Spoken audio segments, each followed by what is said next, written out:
It's a day for pups in the park at Nationals Park.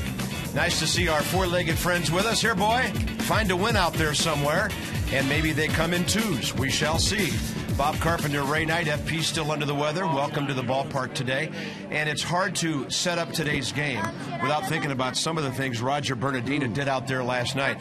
One of the most impressive displays ever for the Nats by a leadoff hitter. No question about it. He was doing everything well, Bob, as well as we've seen any player do. He was bunting, getting on early in the first inning for a base hit. He lined the ball into the gap, short hopping the wall for a double. He had another single in between there. He ended up walking, and he stole third base. But the most impressive of all this is that he went and got a ball last night that I don't know if any other center fielder in this league would have gotten. Tremendous acrobatic play, full tilt, turning his back to the hitter, catching the ball in the glove of his glove, and at that point really saved the ball game. But what he's done, the job he's done for this club, has been really special. Two great stats, the .414 on-base average, and then another one that's not on there. How many runs does a guy score? He has scored runs about one every other game, and that's a pretty good pace for a leadoff guy. Now, today's pitching matchup, Livan Hernandez and Anibal Sanchez. It was no match in Florida last weekend because this Sanchez kid, he's capable of a 1, 2, or a 3 hitter almost every time he takes the mound. Well, he is. He has great stuff in the combination of being able to throw it where he wants it. He has been in this league now for 5 years, been injured 3 of those 5 years, but when he's healthy, he's as good as anyone. He throws that slider, the sinker, the split finger, and a big curveball. One thing for sure, he's been able to solve the Nationals as he's 7-0 against his ball club. Livan just now wrapping up his work out in the bullpen, and if the Nats need somebody later, is Drew Stewart available? Jim Riggleman wasn't really tipping his hand much this morning after Drew threw a couple of innings last night.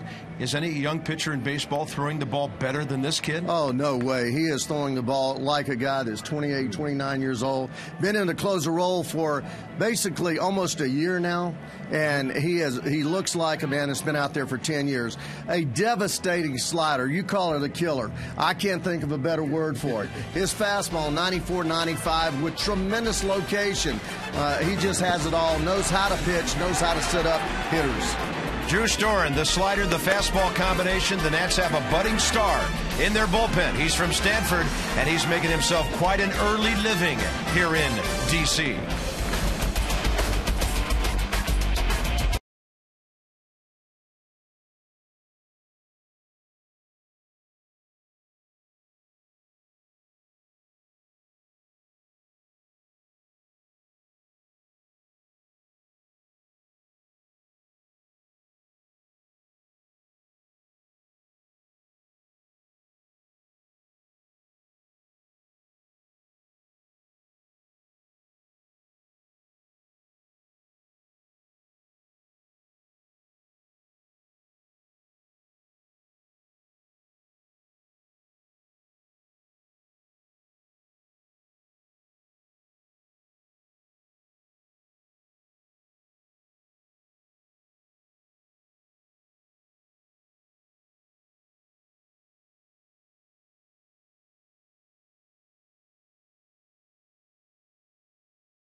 And brought to you by AT&T, the nation's fastest mobile broadband network. Cloudy day, dreary morning, but the rain has gone away. And for now, conditions are pretty good at the ballpark as the Nationals take the field for Game 2 of the weekend series against the Marlins. Visit Train.com for an independent train comfort specialist dealer near you. It's hard to stop a train. A comfortable 65 degrees, very muggy with the showers we've had in the area yesterday and today. 60% chance of rain, but for now, all is well. The Marlins lineup features one of the hottest hitters in baseball. Gabby Sanchez has 15 multi-hit games. He's hitting .340 with a .420 on-base percentage, and he's in the top 4 in the National League in total bases. The young man out of the University of Miami took several years to pay his dues. He's a bona fide major league slugger now in only his second full season. So Levon faces the 4th best run-scoring offense in the National League today. And in his career against the Marlins, he's 13-11 in 33 starts.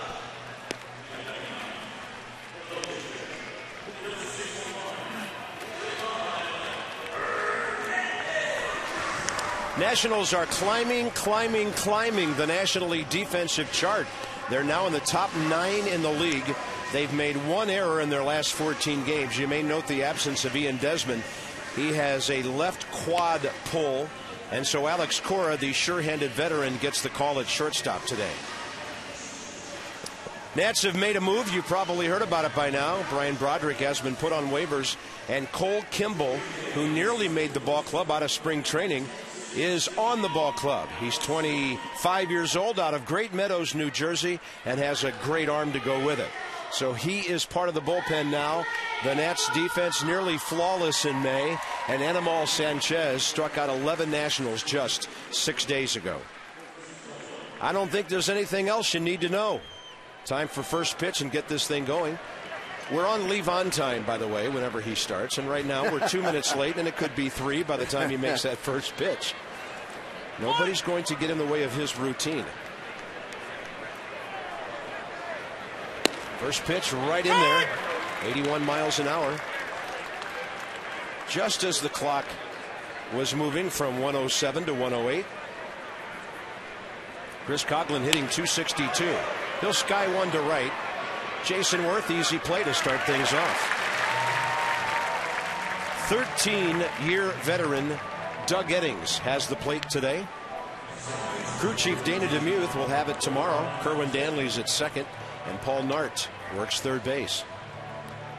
Marlins are 22-15. They stayed 3 games behind the Phillies when the Phils won in Atlanta last night. And now, because the Mets are playing well, 3 straight and 6 of their last 8, the Nationals are in a 4th place tie with New York at 18-20. Next up, last night's slide into home, throw your arm out and get in safely hero, Omar Infante. That was a heads-up spectacular play by a base runner. Spin around quite a while. Throw beat him to the first base side. Ramos dives back. Almost tags him. He lifts his left arm up. Extends his right arm. Pity pats for the plate for just a little bit and got in there in one of the most brilliant just heads-up plays.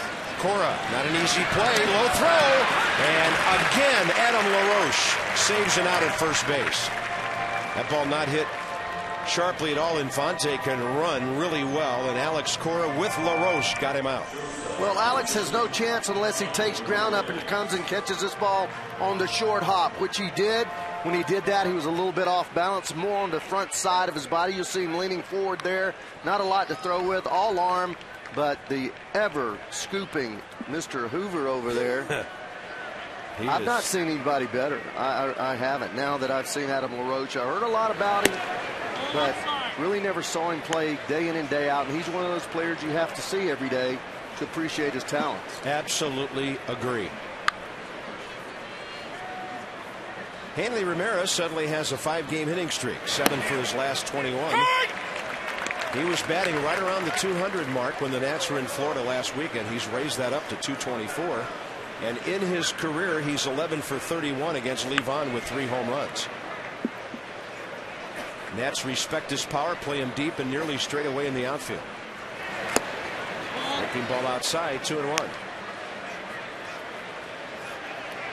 Phillies and the Braves will be underway in just a minute or two down in Atlanta.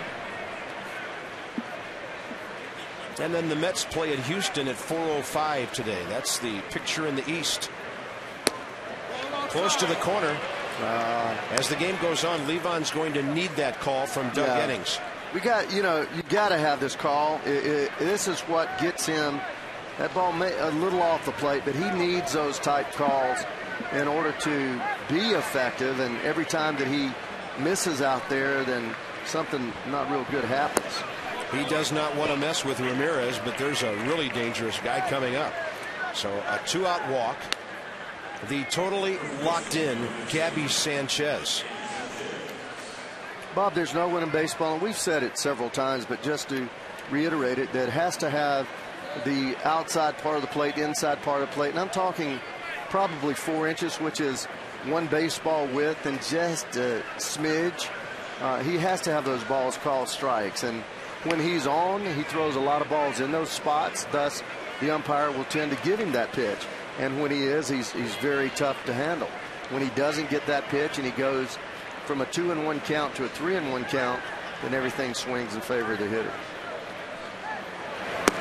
By the way, there's a report after that one pitch, and there was a lot of barking from the right field seats about Give me five. About that ball 3 call.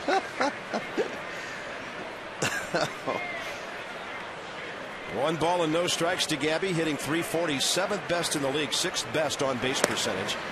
And Levon just going away from these guys. 4 straight sliders, 4 straight balls, all of them on the outside 6-7 inches off the plate. I will not at all be surprised if he walks this guy and takes his chance with young Logan Morrison. That one kind of hanging up in the zone. 73 miles an hour, though. Left-handed hitter, and he's swinging the bat well, too. These Marlins are tough, man. He just flips a curveball, and because of the speed, 73, 10 miles an hour slower than any other pitch he has thrown. The speed just fooled Gabby there. Having not seen that pitch, I wouldn't want him to throw it again. There's a slider. That's 7 miles an hour, or maybe 5 miles an hour slower at 68. And it is the same pitch. He just takes more off of it and gets a lot more rotation. That ball is one of those balls that, I mean, he missed that 14, 15 inches. Wow. I think he missed it by 2 or 3 seconds. That bat was long gone. They're going to jam him here. Runner going. Ball 3. And Ramirez is out. Tough pitch to throw on, and he nailed it. Hanley Ramirez helps take the bat out of their hottest hitter's hands. And Wilson Ramos with a very good throw to second.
Field today, and Nats have their best friends in the ballpark on Pups in the Park Day.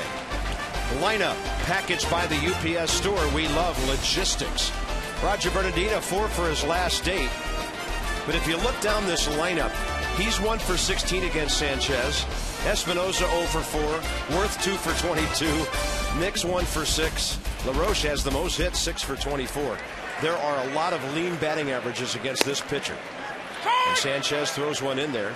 He's 33 and 30. 27-year-old right-hander. Not a real big guy at 6 foot. 205 from Venezuela. Bernardino goes up the middle. And the ball to the right of Omar Infante. He got rid of it in a hurry. Marlins are just ahead of the Nats in team defense. They are 8th in the league. Hanley Ramirez and Omar Infante, their double play combination up the middle. The change from last night is Greg Dobbs. Against a right-handed pitcher, Dobbs will get the start. At third base, they had Emilio Bonifacio over there last night. Dobbs had the game-winning hit in the 10th inning. Pardon me, the 11th inning. How many innings are the Nats and the Marlins going to play today? Here's Espinoza. Fastball high in the zone for a strike. Probably as much as any pitcher we see in the league. Anibal uses every area of the strike zone. He shows you there with a belt high fastball up and away, comes back with a slider down around the shoe tops on the inside quadrant of the plate. He moves the ball around so effectively. He gets a call on the corner. Yeah, and that makes it even wider, Ray. That does. That's what Levo has to have. Espinoza swings through one and strikes out for the 37th time. 2 quick outs, and it'll be up to Jason Worth to extend this first inning. Well, looking in the notes, the Nationals has never beat Anibal. But you had a note over there, something about how many starts has he made? It's interesting. He's made 15 career starts. 9 of them have been no decisions. But has never lost in 15 starts. 6-0 with a 2.16. That's phenomenal. And that tells you that over the years, there have been times when he has faced the Nationals when Washington had a pitcher on the mound, keeping the run total low and thus the no decisions. That's a good swing right there. Fastball, middle in. Had the head out. Just a little bit over that baseball.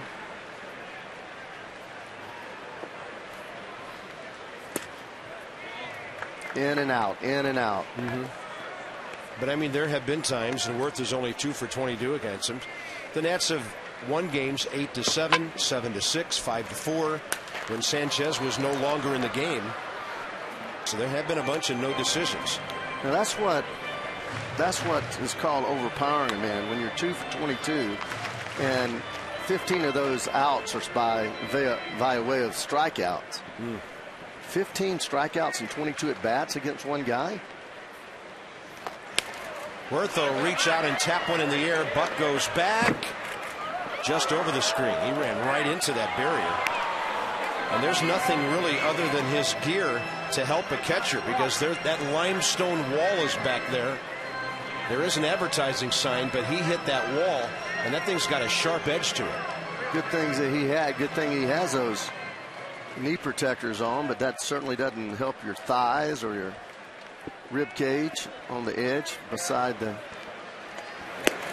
And Worth is gone again via the strike. Cannot see him. It is a misty day here in D.C. Good day for the pitchers.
And a lot of fun in right field today.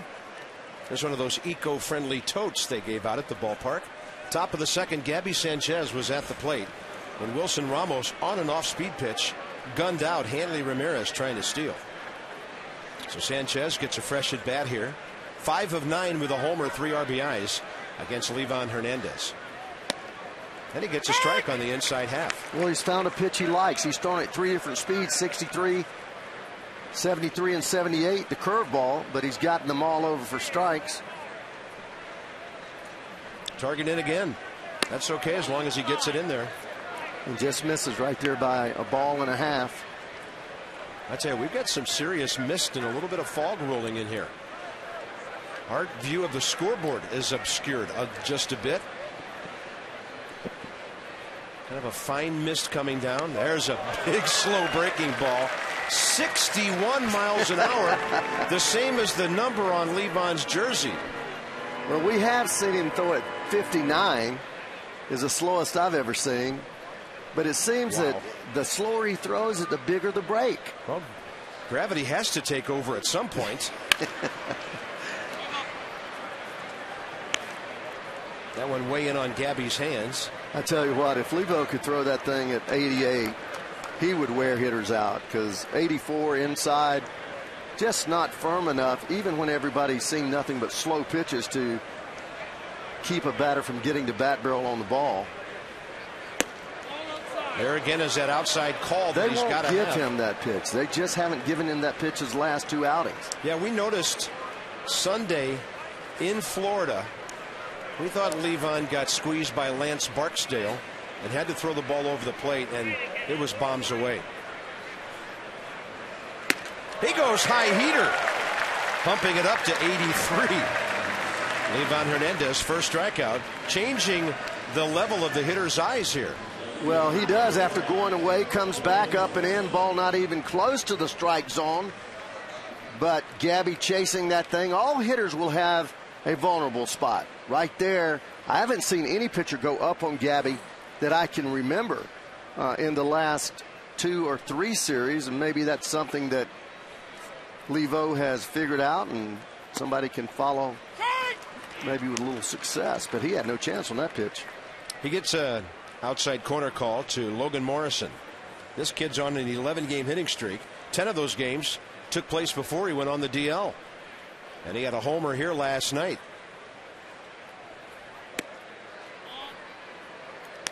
But I remember talking to our buddy Tommy Hutton, analyst for the Marlins on TV down in Florida last week, and he told me that this ball club really misses Morrison.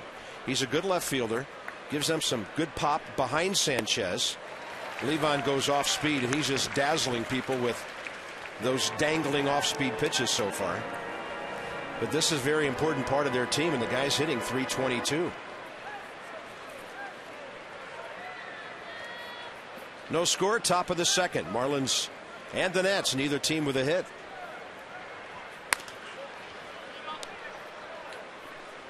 Because of the mist, the Capitol Dome, 1.7 miles to the north of us, is starting to disappear. I'm just hoping the weather will hold off. It's out there somewhere.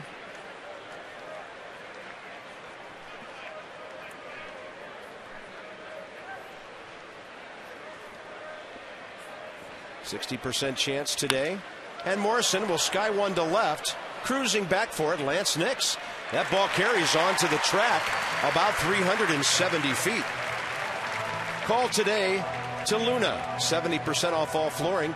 877-241-LUNA. Shop smart, shop Luna.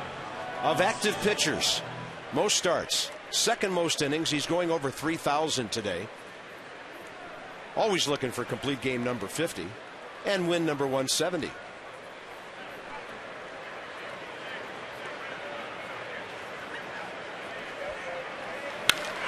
First pitch swinging. Mike Stanton. Roger Bernardina can camp under this as long as he can spot it in the mist. And he's got it. Only Tim Wakefield has more career innings than Livan Hernandez. 2 good ones today.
ball games. He's hitting .303 for the Nats, and another stellar offensive performance last night. Well, he's very aggressive. We spoke about that last night. Hit the home run there in the 4th inning, then came back and hit a big RBI double in the 8th, screaming that ball down the line. And very enthusiastic, a guy that we talked about how he plays so professional. When he does hit that home run, he drops his head and just trots around the bases, doesn't show anybody up. Batting average up to .303. Sanchez, with respect, starts him off speed. Well, he is a dead red fastball hitter. Every once in a while he'll look for a breaking ball, but he's up there swinging, geared for the fastball. Nix is the guy who broke up the no-hitter in Florida on Sunday, leading off the 7th with a low laser to right field that Mike Stanton tried to catch on the fly. The ball deflected off his glove, and as he should have, the official scorer called it a base hit.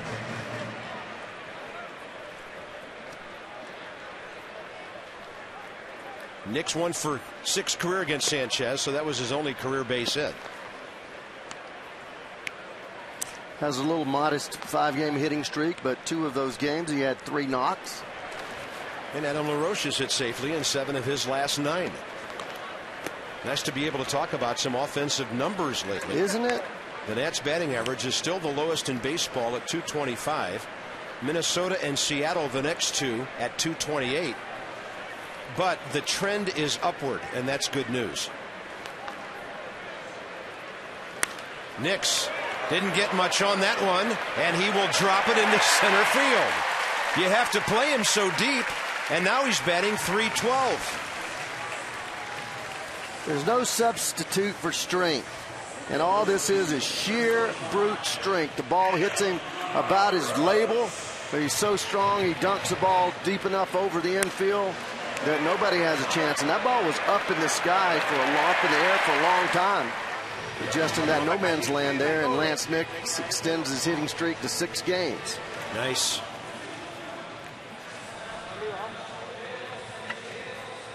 We spoke about it last night. They have third baseman Dobbs is playing shortstop. In a game like this, it looks like it may end up being a 1 or 2 run game. You know, this is where I go ahead and drop a bunt right now, get runners on first and second.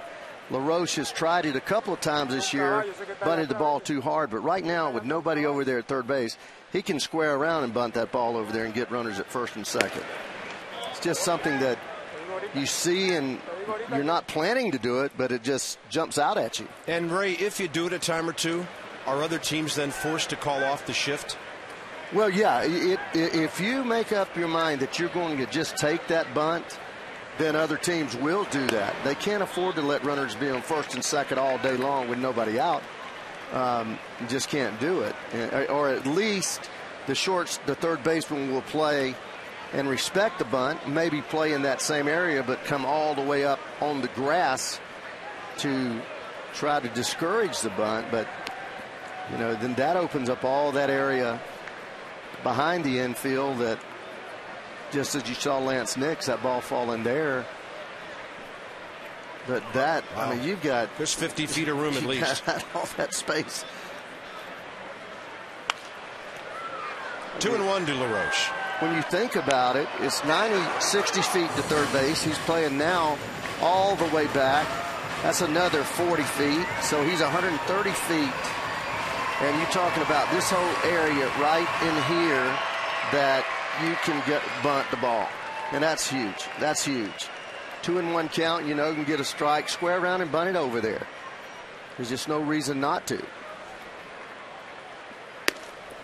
Well, that's a high strike call. Adam quickly glanced back at Doug Eddings. That changes the at-bat. Instead of 3-1, it's 2-2. And this is strike. It doesn't look like a strike to a hitter because it's up and away. It looks like more like a strike than those balls down and away because it's closer to your eyes.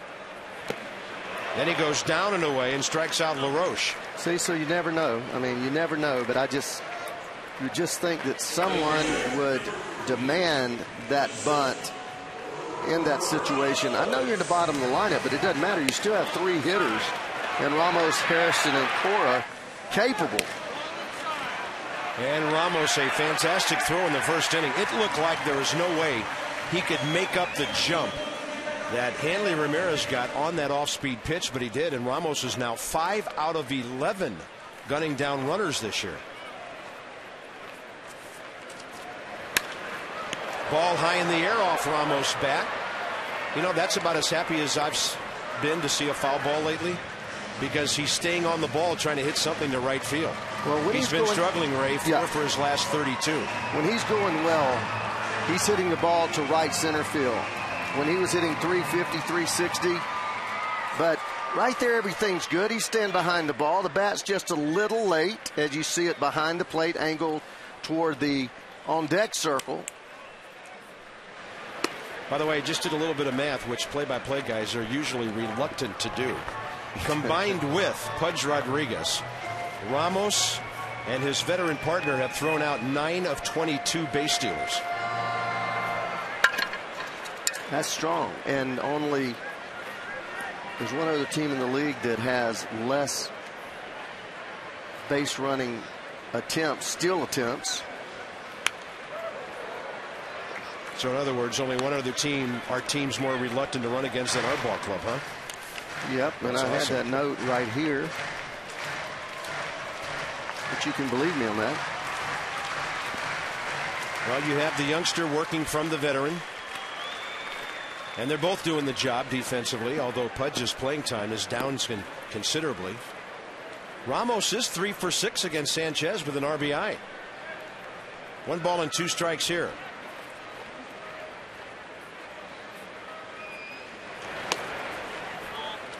Good idea on that pitch down low.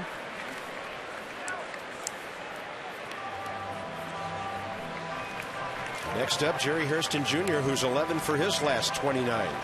And to answer that question, only the Diamondbacks with 20 attempts.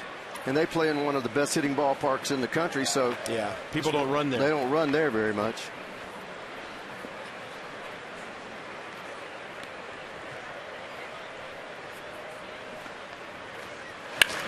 Ramos pulls it maybe 2 feet outside that bag. Well, he has such strong hands. In my opinion, hands are the most important part of hitting. Everything starts there because you hold the bat in the hands, and you have to get your hands started. And without strong hands, it's just impossible to hit. But this guy has impeccable bat control, and he has to use those hands, keep those hands back. When he gets really aggressive and what I call roars toward the mound with the front side of his body, he disallows his hands to work and gets in trouble. Here. That's pretty good. I've always felt that you just go up there, you look for a pitch that you can handle, a pitch that you know you can drive. Anything else when you have 2 strikes, you have to fight it off. If it's anywhere close, even 2 baseballs off the plate or a baseball inside, you still have to nick that ball, fight it off, make it a tough at bat like Jerry Hairston had last week, and then get a pitch, a mistake pitch, and drive it. And a good eye there makes it 3-2. See how quiet he is, Bob? And by quiet, I mean his backside is not, he's not pushing off of his backside. His left side is not collapsing. He's not rushing or moving his body toward the hitter. You say it all the time. My favorite hitting instructor was Bill Robinson, and what was that saying that he always said? Slow feet, fast hands. That's right. You get those feet on the ground. You don't have to rush and just don't charge with your feet. Let those hands work. 3-2, the runner going. It's a strike. The ball's into center field, but because Coughlin charges, Nix cannot advance.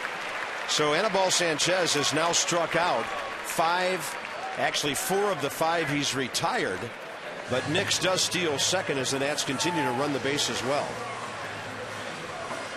That's his second and the Nationals' 35th of the year. San Diego leads the league with 40. Well, this is one of those tough pitches, and that ball looks like it worked its way out of the strike zone down. Let's see here, front knee, way beneath that front knee, down around the calves. And anytime the catcher turns his glove inside out, the ball has to be down. And I don't know why that pitch was called a strike, because from every angle that we've seen, the pitch was down. Something is not right, either with Anibal Sanchez or with the mound. Or maybe it's the catcher, Buck. But here's the other thing about that play. The catcher's popping up in front of the umpire to throw out a runner at second base, obscuring his view. So for a pitcher to get a call like that is even more puzzling. I mean, we've seen pitches right down the middle not called strikes. I don't know if his hand hit the belt, the back of the belt on Ramos or not, but I believe that would be the only thing that would cause him to injure his hand on a throw. It didn't look like he hit his helmet. Scoring position, Knicks, and Hairston 0 for 9 against Anibal Sanchez career.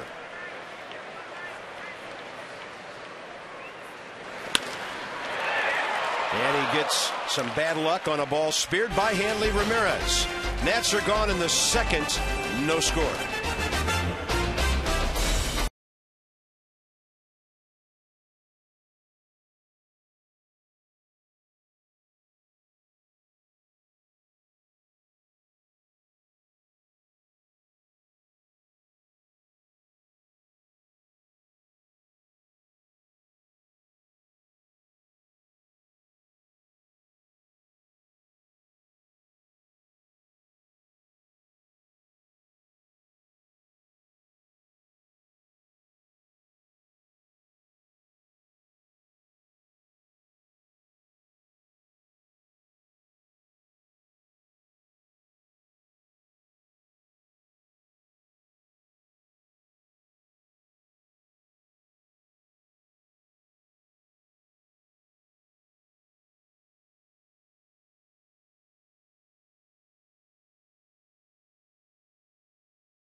Hopefully Monday night will be nice and clear when the Pirates are here. The $1 tickets are sold out, but still dollar hot dogs, peanuts, popcorn, and parking. Check the website so you know where to park for that great price.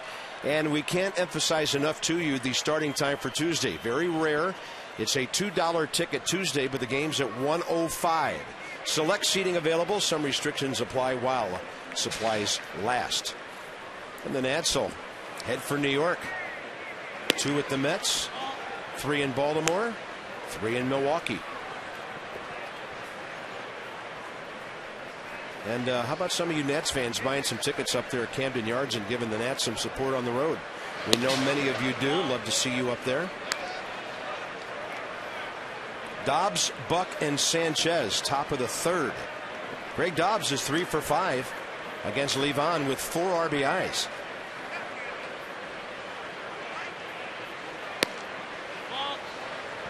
3-0.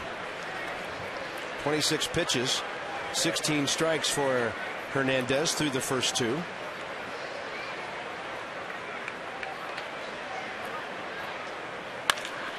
He was ripping on 3-0.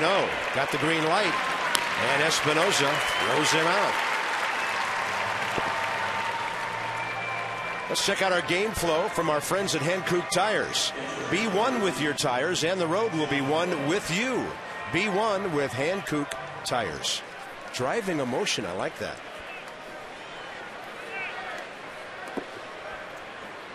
Levon facing the minimum 7 hitters so far. And here's John Buck. Big, strong catcher who homered in the first inning here last night when he was batting 5th behind Gabby Sanchez against the left-hander Gorzolani. Against the right-hander today, he's in the 8-hole. Well, he hit 20 homers for Toronto last year, 5 more now for the Marlins. No other catcher's done that. That one down toward the end of his bat, but look how far he carries it. And Bernardina makes the catch about 390 feet away. John Buck's got some kind of power. I didn't think he hit that ball well at all. Well, we're going to look right here on the replay and see where he hits this ball. A little bit down on the end of the bat, not on the end of the bat, but maybe an inch out from the sweet spot, and that's what kept it in the ballpark. Look at the contact right here. You'll notice that the ball is actually 2 inches from the end of the bat, so that's not a bad place to hit the ball. But Roger Bernardino again gets back there easily. There's Gabby Sanchez. Pardon me. Anibal Sanchez. Thank goodness Gabby Sanchez doesn't get to bat twice. Anibal 0 for 12 this year.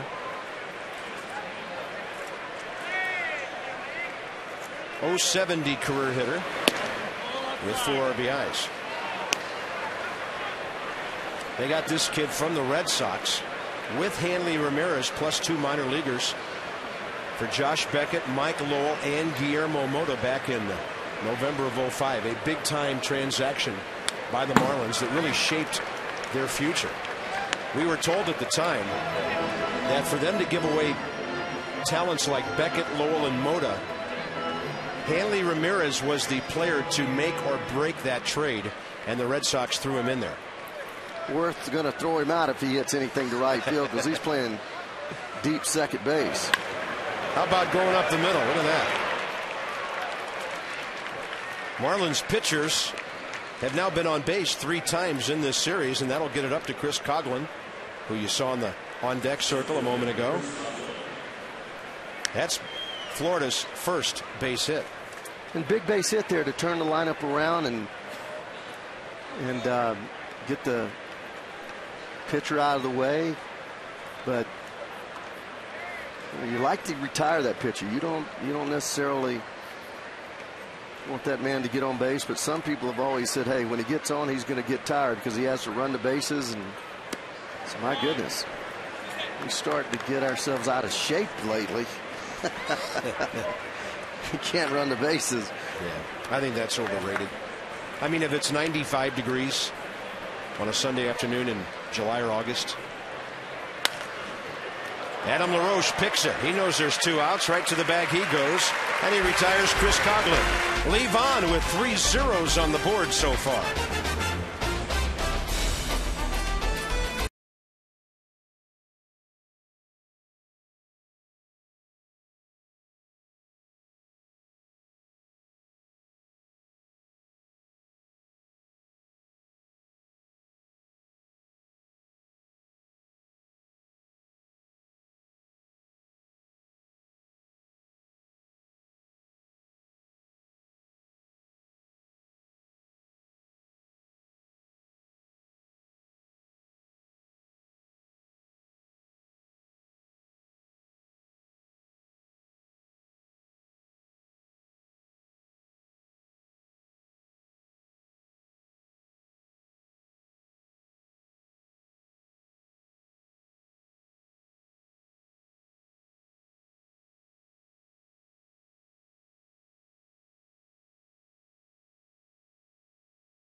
Bernardino. Visit AFCEA.org, the Association for IT Pros.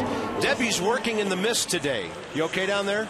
So far, so good, Bob. It is misty, but we'll get through it. Now, with Brian Broderick being designated for assignment, the National called up Cole Kimball from AAA Syracuse. He said yesterday, after the game, he got called into the manager's office by Randy Knorr. Thought he was in trouble, but all was good. He got the news that he was joining the Nationals today.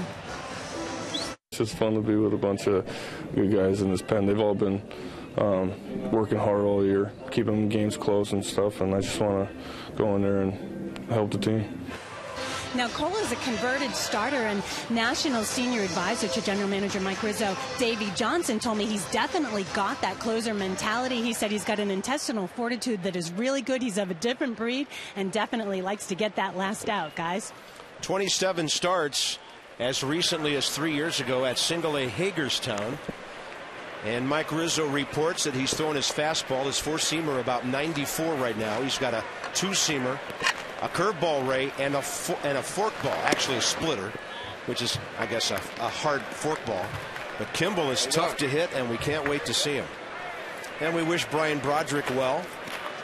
Nationals put him on waivers. He was the losing pitcher in his only major league decision last night. Nationals had picked him up as a Rule 5 guy from the St. Louis organization. Alex Cora, 7 for his last 22. And a 2-1 count as he tries to get aboard in front of Livan Hernandez. Kimball, by the way, is a big kid, 6'3", 225, out of Great Meadows, New Jersey. He was selected in the 12th round of the 06 draft. So we are seeing the fruits of these drafts making it to the major leagues. Once the Lerner family came in, bought the ball club from Major League Baseball, and made the commitment to put money into the organization and get that pipeline flowing. 3-2 to Alex. Right side, Gabby Sanchez. To the other Sanchez. Solutions that help you achieve your financial goals from PNC. For the achiever in you, with our minor league report. And there's Cole Kimball, his 12 games. Hey, Ray, I bet you like that ERA. 5 out of 5, 14 Ks. He has averaged 11.2 strikeouts per 9 innings this season, 115 Ks and 92.1 innings. That's actually last year, 2010 through 2011. So last year combined with this year. And if he wants to keep that number 65, I'm sure he can, but stick around for a while. You might get one in the 40s, and then you know you're a major league pitcher. There's Livan Hernandez, who has always wanted to wear number 61.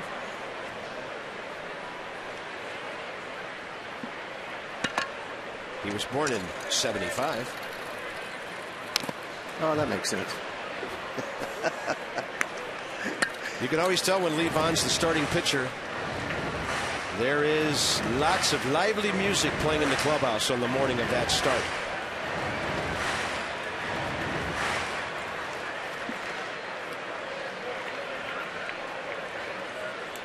One ball and 2 strikes. He'll get his cuts up there. Livan's a .221 career hitter with 10 home runs, 80 RBIs. Only 10 home runs allowed last year by Anibal Sanchez. Fewest in baseball, tied with Ubaldo Jimenez with the Colorado Rockies, so he doesn't give up a lot of gopher balls. For this year, in his first 44 innings. That's a little high rate. Livan with a little chopper. Pitcher will barehand it, plenty of time. 2 outs. Top of the order now, Roger Bernardino. In that game at Atlanta where the Phillies and the Braves are battling. A couple of early runs for the Braves against Joe Blanton. And it looks like both of them came on solo home runs. Martin Prado led off the bottom of the first with his 6th, and then Nate McLeod hit his 3rd. Jair Jurgens pitching for the Braves today. 2-0 Atlanta. I tell you what, if the Braves hadn't come back and beaten the Nats in extra innings the other night, they'd be really reeling. Right now, they're 2 games over 500, 5.5 back of the Phils after the Phillies beat them last night. 1 ball, 1 strike to Roger. Pulled the ball, bounced out to Infante first time.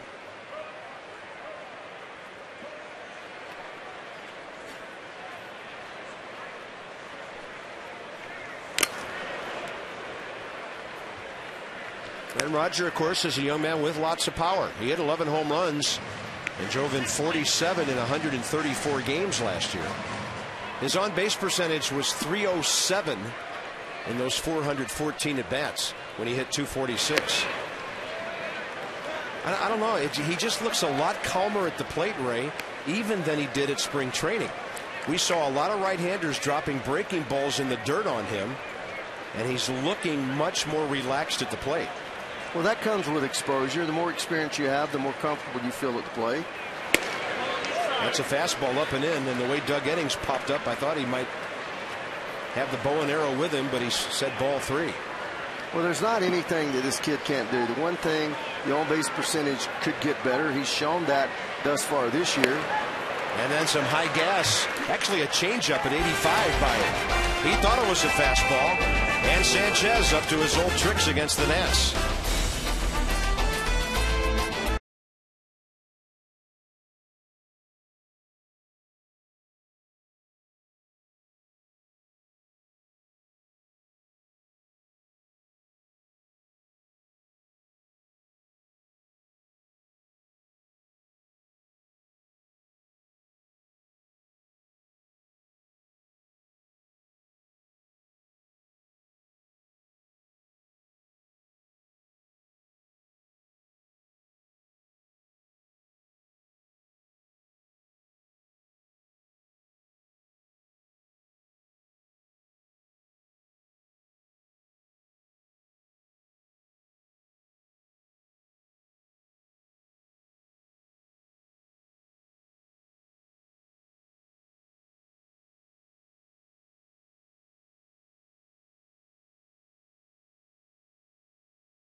Here at the ballpark, like we do on a regular basis, it's our DynCorp International Troop Recognition.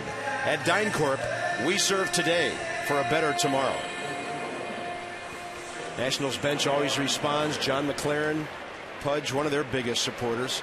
Even when Pudge is out there with the gear on, he'll turn around and clap a few times before fielding some warm-up pitches. Top of the 4th, Omar Infante for the Marlins. I think things are clearing up a little. We can see the Capitol Dome again from our vantage point up here. A cool day with mist. Very pleasant, though.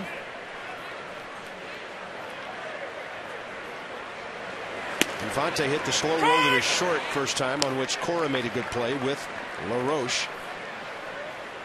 Levon's first 3 innings, 38 pitches, 22 strikes.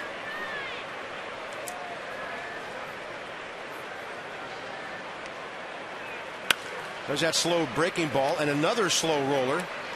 Cora has more time this time.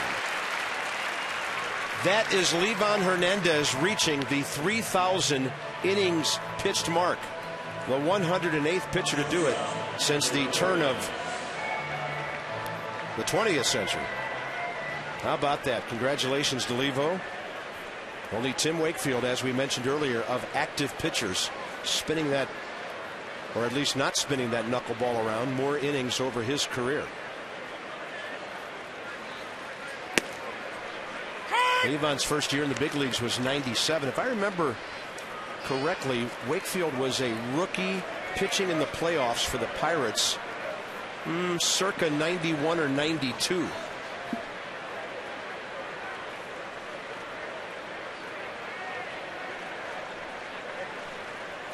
Oh my.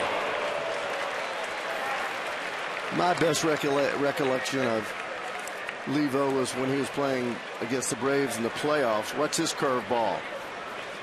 He just throws that thing from the top of the strike zone literally to the bottom of the strike zone. Tim Wakefield's first year in the big leagues was 92 when he made 13 starts for the playoff-bound Pirates.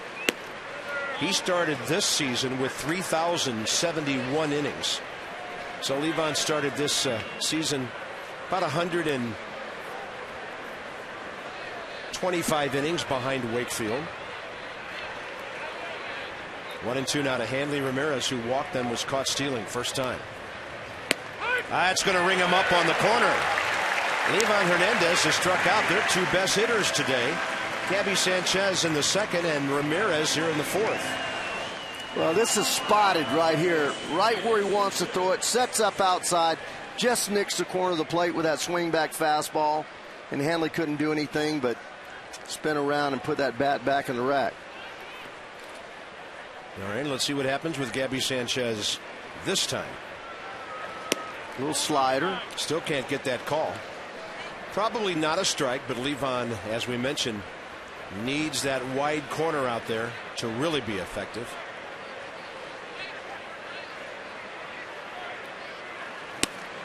Keeping that ball down. Got a nice rhythm going today. Just 47 pitches, 29 of those strikes. Mixing his fastball in there. And he goes down and in with that fastball. Yeah, that ball had serious sink on it. And that was 84 with. Levon looked at the baseball, said, "What's wrong with this?" The umpire's making him throw a new one. Well, on the convergence pitch track.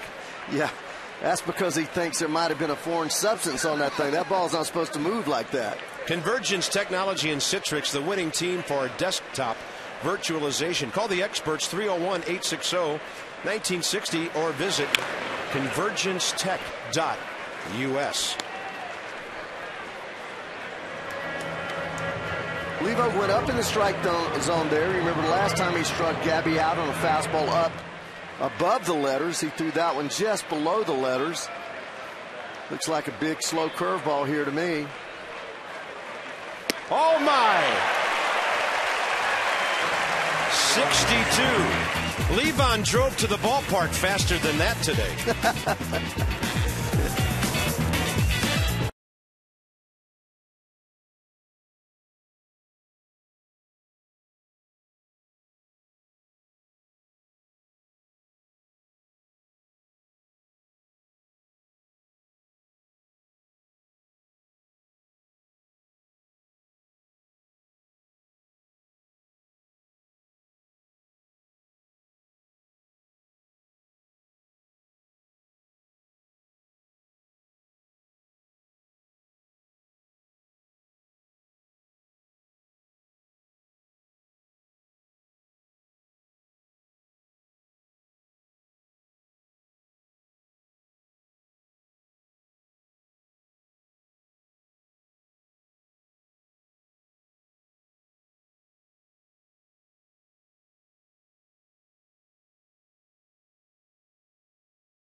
Real, evidently.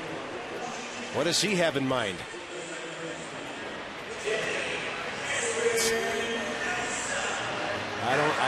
It looks like he caught his right hand with the rod and reel. And he's got a piece of something on his head. Oh, what a day. Pups in the park.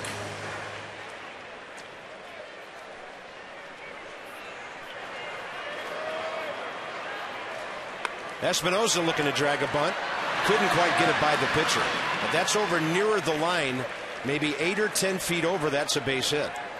Danny trying a lot of things now as his batting average is down toward the 200 mark.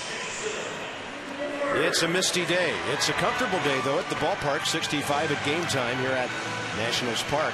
We're seeing a very good pitcher's duel. Uneven in one sense when you talk velocity. Very even in another sense when you're talking success. Levon Hernandez and Anibal Sanchez each giving up just 1 hit so far. Sanchez is throwing first pitch strikes to around 80% of his hitters right now.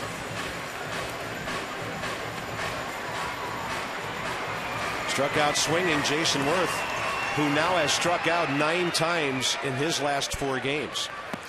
And 13 out of the last 15 games, Bob, he's struck out. So he's just going through one of those periods where he's not making a lot of contact consistently, and when they get ahead of him, they seem to put him away. The Nationals are the most struck out team in Major League Baseball this year. They came into this game with 313, averaging 8.2 a game. Pirates at 314. Pittsburgh plays later. But the Nats have struck out 5 times already today. Most strikeouts in Major League Baseball.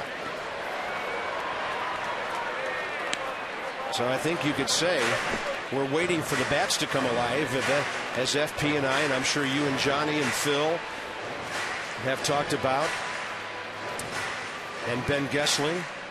But if you're not making contact, there's no guarantee that batting average is going to go up a whole lot. It's not like the Nationals are hitting line drives at everybody.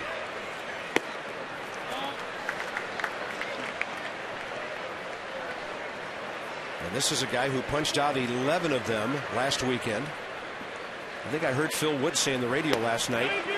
And now Worth is gone.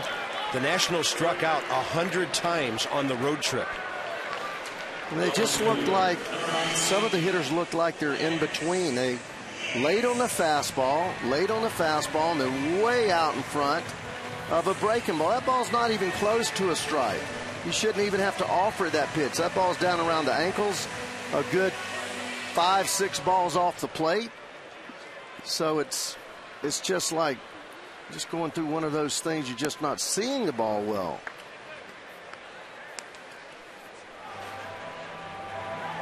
I mean, but this is not a team that's going to lead the league in home runs. No, it's not a team that should strike out either. There's really no excuse for that many home runs. That's my point, Ray. There's no reason for the strikeouts if you're not a big power free swinging ball club. There's a bouncing ball from Nix. Lance has the Nats' only hit. And on to the 5th inning we go. Sanchez and Levon scoreless.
Levon 3 strikeouts, a 1-hitter.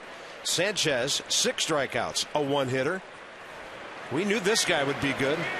Well, he's making pitches. There's a slider down. He comes back with a fastball out away from the hitter.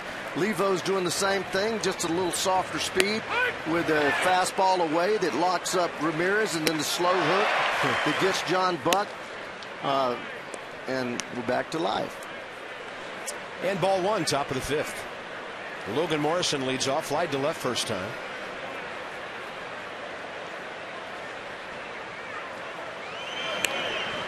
That looked like a cue shot right off the top of the barrel.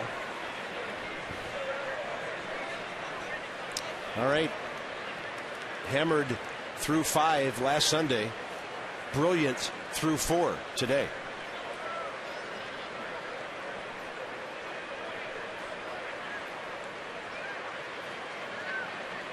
To me, this is the only thing bad about taking the ball on opening day.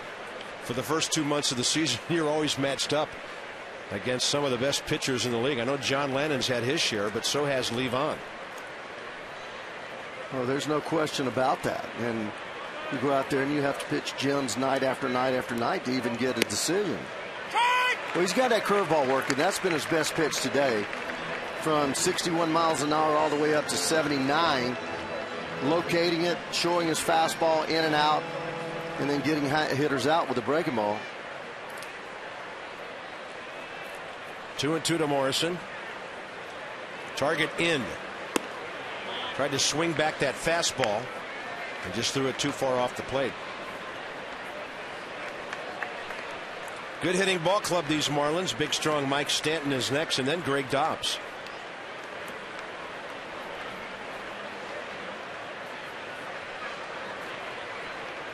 Slider. Close enough on which to be swinging. Marlins are still without one of their frontline guys, and that's third baseman Donnie Murphy, who's out because of right wrist inflammation. Last year he got shut down because of a serious injury to his other wrist. Not sure about when he'll be back. He's only been on the DL since May 2nd. But Edwin Rodriguez sure have some good spare parts in guys like Bonifacio and Dobbs, who he can plug in. 3-2, that's a comebacker. Who's going to grab it? Espinosa. No real chance to throw him out. Alex Cora had too far to go. That's a base hit all the way for Logan Morrison. Levon couldn't get it as it bounced high over his head. When you come to the ballpark or call the box office or stop by, expect flexibility with the Grand Slam Flex Plan. Pick 4 games, get a 5th one free at nationals.com/Grand Slam. And some of those plans start as low as $60 for those 5 ball games. Here's Stanton. Marlins have their leadoff man on for the first time. And the outside corner is just not available today.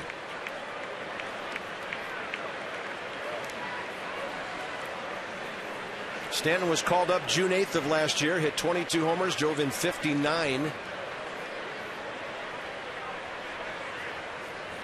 And if it wasn't for that kid in San Francisco, Buster Posey, this might have been the Rookie of the Year.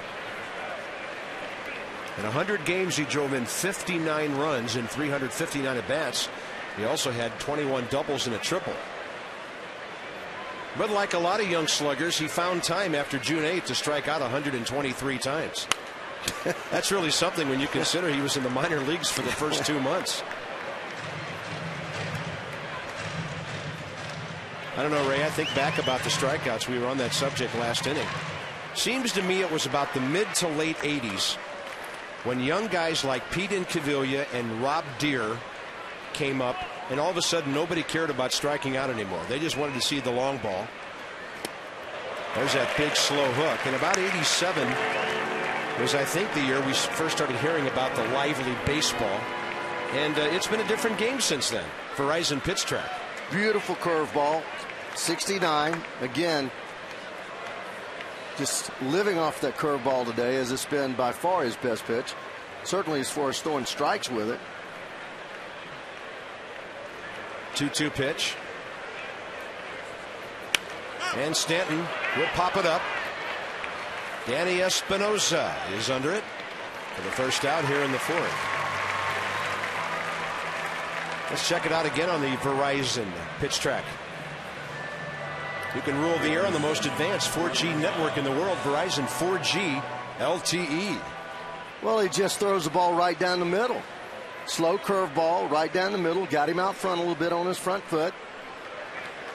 Ended up taking some of the bat speed out of his swing and popped it up. So that's all what Warren Spahn said. Pitching, hitting is all timing, and pitching is all about offsetting that timing.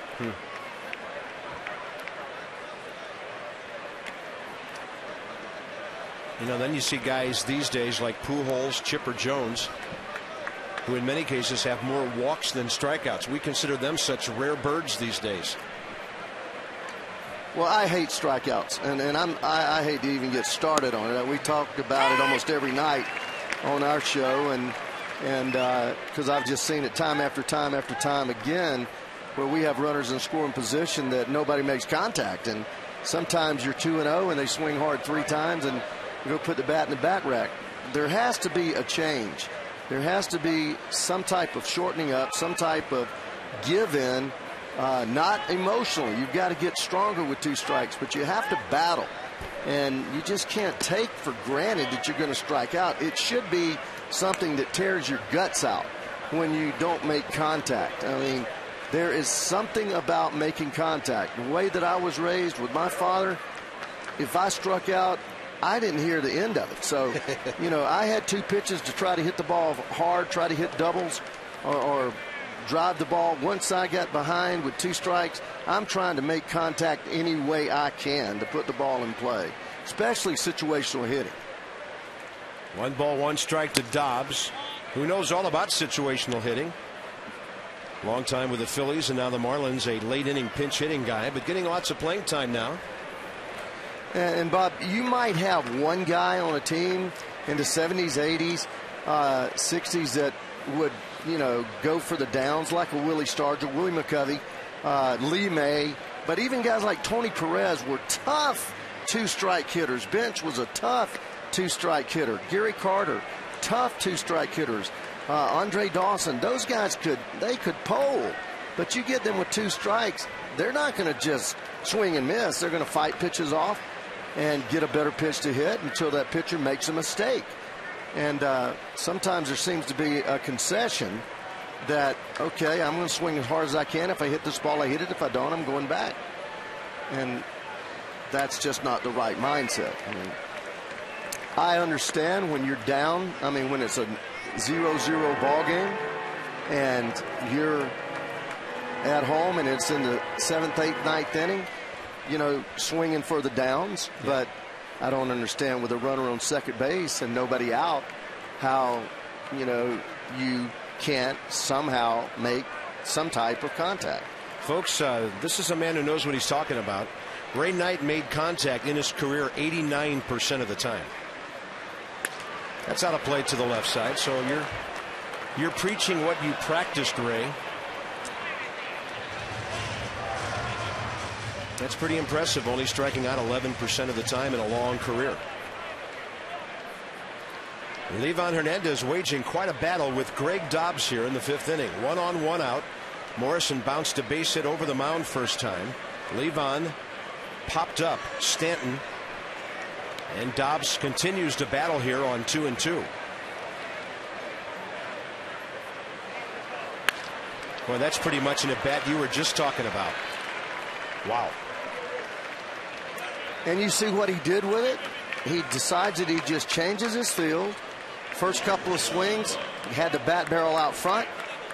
After that, he has 2 strikes. He just decides, hey, I'm going to put the bat on the ball the best way I can. The best way to put the bat on the ball is wait. See the ball as long as you can. Trust your hands. He had nothing in the back of his mind about pulling that ball. Everything was take the ball the other way, see it as long as I can, and try to put it in play, and he did. And now the Marlins have their first base runner on second base. John Buck pulls one to his left, or to his right rather. Cora, wow. An amazing 6-4 force play as Alex Cora first of all kept the ball out of left field, and then he gets an out on top of it. And if John Buck, a catcher, isn't hustling, they might have doubled him up. Superb play here. Just quickness, diving, making the play, stopping the ball, keeping the run from going there, and somehow getting the ball to second base.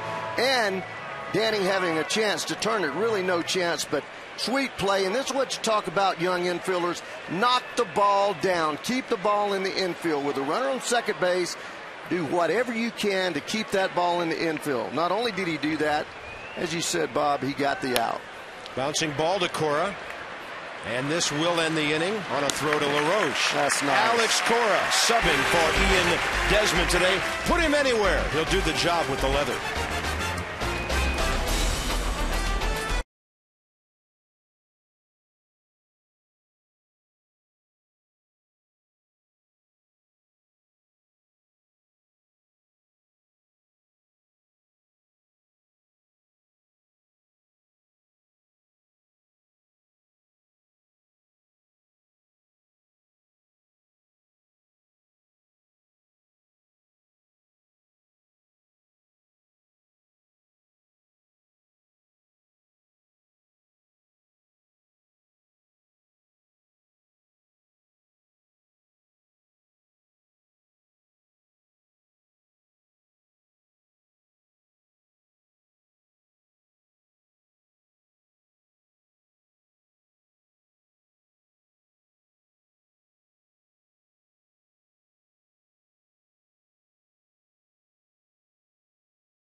ballpark.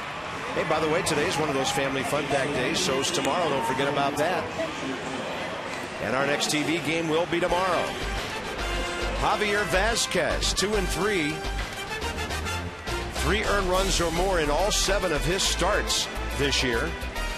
He'll make his 8th start. He's been really hittable at .312. And then Jason Marquis for the Nats, trying to win his 5th game of the year, and this will be life after 100 wins for Jason Marquis.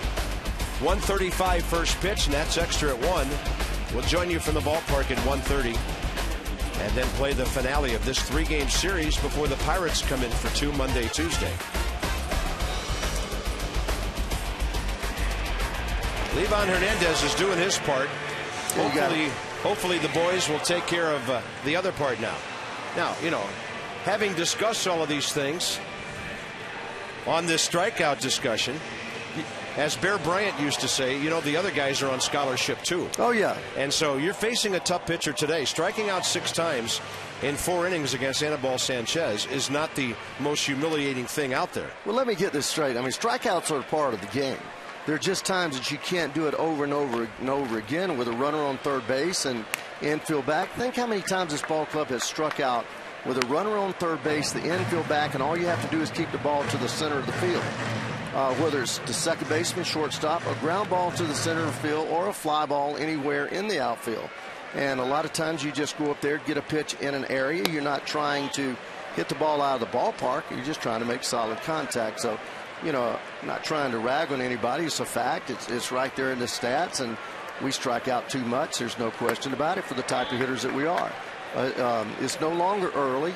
It's a trend that we have set. And it's up to them to fight and work to have a little different mindset in putting the ball in play. And LaRoche gets jammed on that one. Hanley Ramirez is out.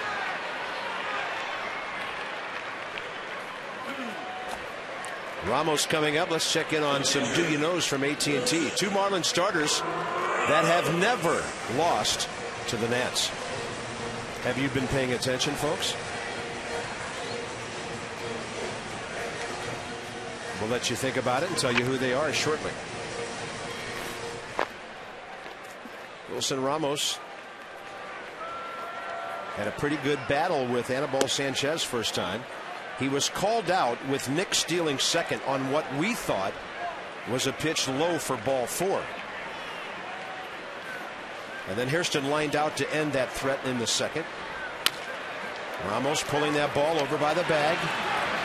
Kind of reaching and lunging for the ball right now, and he's 4 for his last 34. Yeah, and another idea, too. Another thought. Breaking ball first pitch. Ramos, a good fastball hitter. Are you going up there now? Are you looking for a ball in a particular area and thinking fastball, or are you just looking for the ball? You can't be just looking for the ball. You have to have some type of refined idea of what you want to do. Now, if he's starting you off with breaking balls every at bat, and the breaking balls are not good breaking balls, they're just get me over type breaking balls, that's one thing. You can go up there and look for a breaking ball and guess it. I see so often the guys seemingly, the reason that they are in between is they're looking for a breaking ball and swing at the fastball and hit it late. Or they're dead set on a fastball and they rush and they hit a breaking ball out front. So it is all about approach, and more, it's as much mental as it is physical or mechanical. I don't believe you go up to the plate either and swing at a curveball down around your ankles 0-0. Hairston lined out to the shortstop Ramirez first time. Jerry's been getting some good swings. That's a really good take on a good breaking ball there near the corner. Hairston is 11 for his last 30 over 9 games. So his batting average up in the 240 range now after a slow start. 2-2. And Bob, don't think that I didn't do it. I did it way too many times, but you learn over time, and what you do is you correct. You make those corrections and adjustments as soon as you can, and you learn to get the ball up, get a better pitch, and hitting is all about getting a good pitch to hit. And of course he had the swing of that one on a 2-strike count. Oh yeah, this is a little different situation. You know, I think you were very selective when you were ahead in the count, look in one area, and then when you are behind in the count, you must be aggressive. You must be able to fight off any pitch that's borderline. 2-2 to Hairston. That's a fastball by him on the outside corner. 7 Ks for Sanchez through 5. Quite a scoreless battle at the ballpark today.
Sunday tomorrow with the Harris Teeter Family Fun Pack.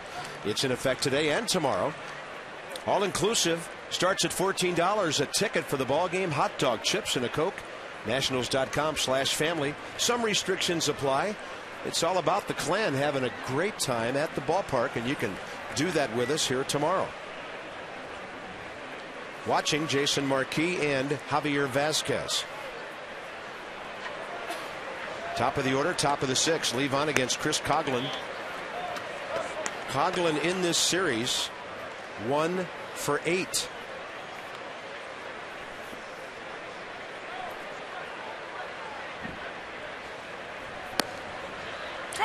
There's an outside corner call here in the 6th inning, even though it was on the other side of the plate. But Doug Gettings does set up on the right shoulder of catcher Wilson Ramos. So that's significant that he gave Levon the corner there. That one fades down and away, 2-1.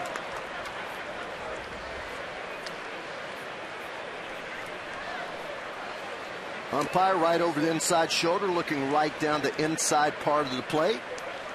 Ramos has been setting up outside. Now he goes to the inside quarter. He tries to drop the curveball. Yeah, I think you saw when the catcher shifts, the umpire has to as well if he's down that low.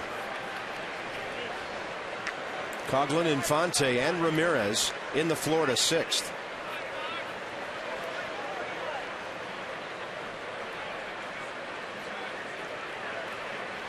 And the hitter getting time from Doug Gettings.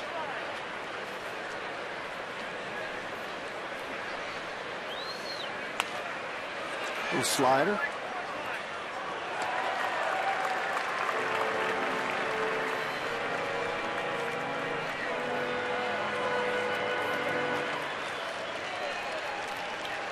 Coghlan came into this game with an on-base percentage of .333.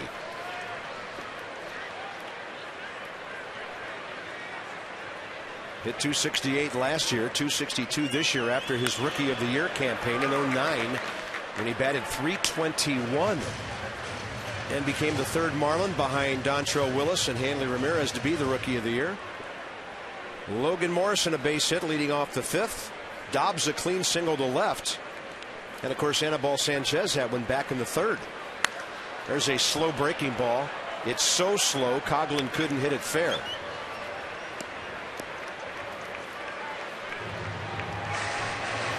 In that game in Atlanta, the Braves still lead the Phillies behind Jair Jurgens 2-0, 5th inning.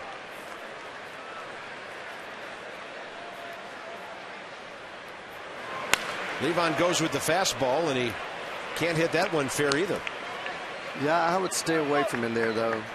He's right on that thing, unless you throw that changeup in there, and nobody likes to throw the changeup inside. I'd like to see him go back with that running fastball away and see if he's been a little jumpy on that ball inside. There you go. It's just tough. See, this is a tough at bat. I mean, you run the ball inside, you throw him the slow curveball, you throw your fastball away, and he just continues to just swing and make contact. Levo doesn't have enough fastball on the inside part of the plate. This will be the 10th pitch during this at bat. Adam LaRoche is upstairs. Well, you can go in this. You can go inside when you have a guy like that over there. You hit it anywhere near him, he'll take care of it. Oh, I just knew he was going to hit the ball hard if he went inside, though. Nice, quick jump, quick feet. I mean, that. Not only do you have to jump, you have to be able to jump quickly. Mm-hmm. That's the hot corner sometimes too, you know. You're not kidding. Here's Infante. Well, Danny Espinosa's made 2 great leaping catches this week. LaRoche adds 1. Cora's made a good play today. Front door breaking ball that just kind of backed up and stayed inside to Infante.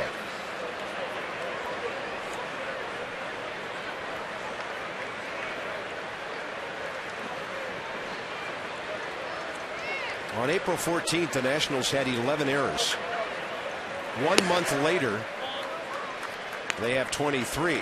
But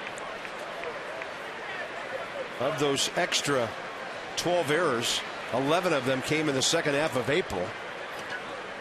And now they are on the climb defensively. Jim Riggleman calls that clean baseball. If that's the case, these guys are squeaky clean. 2 outs.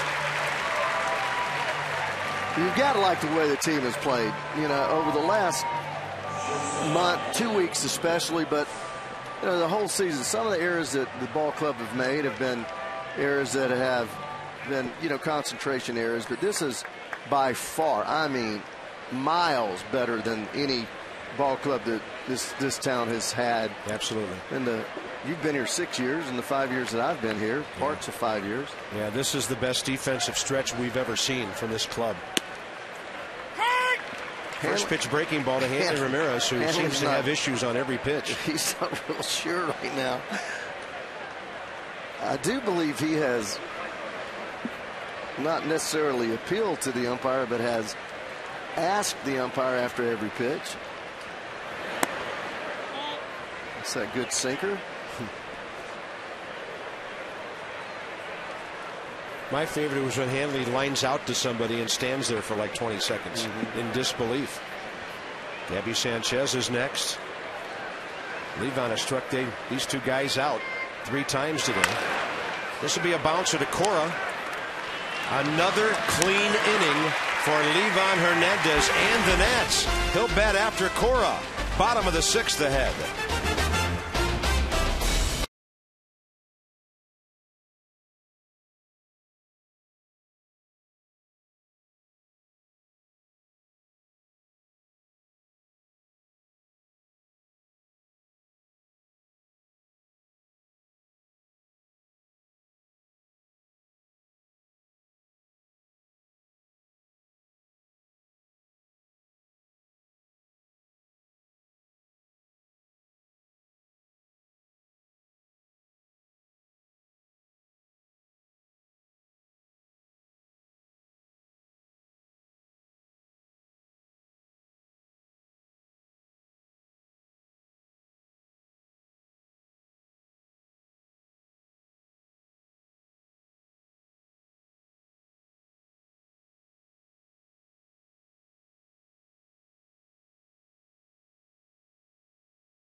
on a Saturday afternoon. Nice going, buddy.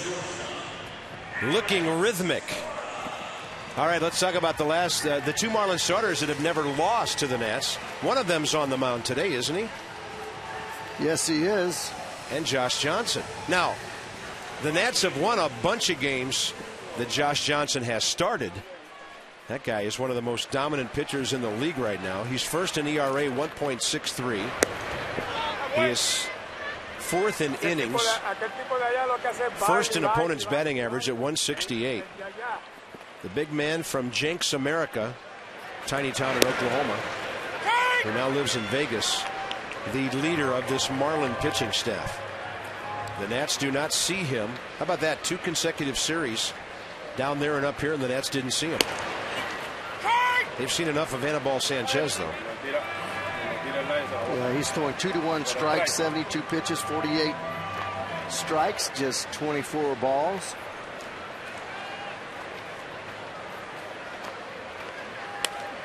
There's Cora with an emergency hack just to bump it out of play and stay alive. Nats had a big base hit by Lance Nix to lead off the second.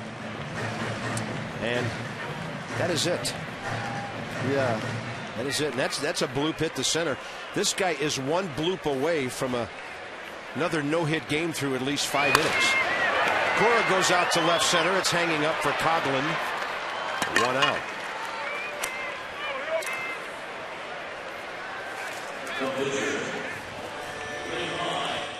Well, he's had a no-hitter. He lost a no-hitter in the Colorado game late. Yeah, that was this year. And he no-hit our ball club for 6 full innings. I think we had a note last week that of his 4 career complete games, one's a no-hitter and the other 2 are one-hitters. So when he goes the distance, nobody's doing much of anything. Levon bounced back to him first time. Hits it sharply right at Omar Infante. And now, since Lance Nix single back in the second, he's retired 14 in a row. Today's copyrighted telecast presented by authority of the Washington Nationals and may not be reproduced or retransmitted in any form. And the accounts and descriptions of this game may not be disseminated without the express written consent of the Washington Nationals. So he's trying to throw 5 perfect innings now since Nix blooped one in back in the second. Top of the order, Roger Bernardina, ball 1.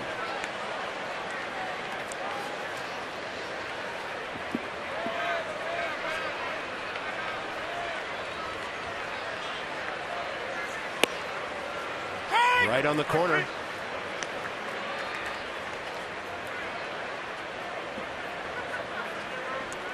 Bernardina career 1 for 18 against Sanchez.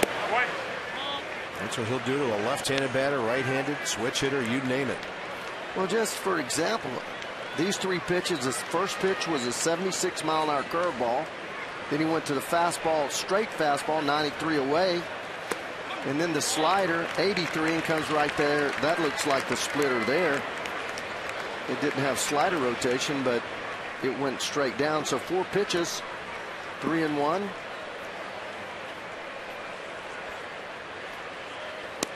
Bernardino will take the walk, and the Nats have their second base runner of the day. Anibal Sanchez, 18th walk of the year against 50 strikeouts. And we'll see if Jim Riggleman, and what do you have to lose? Why not? Almost unhittable. I'm with you. Turn this runner loose. I'm with you. Sooner the better. They seldom pitch out on the first pitch. You should have enough scattering report to know how quickly he delivers the ball to the plate, the time. And here's the other thing, Ray. If they pitch out against a left-handed batter, you've got to pitch out to the outside away from the catcher's arm. Gives your guy even more time. Instead, they'll throw over and try to take Rogers' legs out from under him. He's 4 for 4 in steals. And in his career, he's 25 out of 30. We're told 17 consecutive. He's holding. Espinosa, first pitch, rolls it over right to the bag. Dang. Danny Espinosa is going to be hitting under 200. The Nats strand their second runner of the day.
scoreless through 6.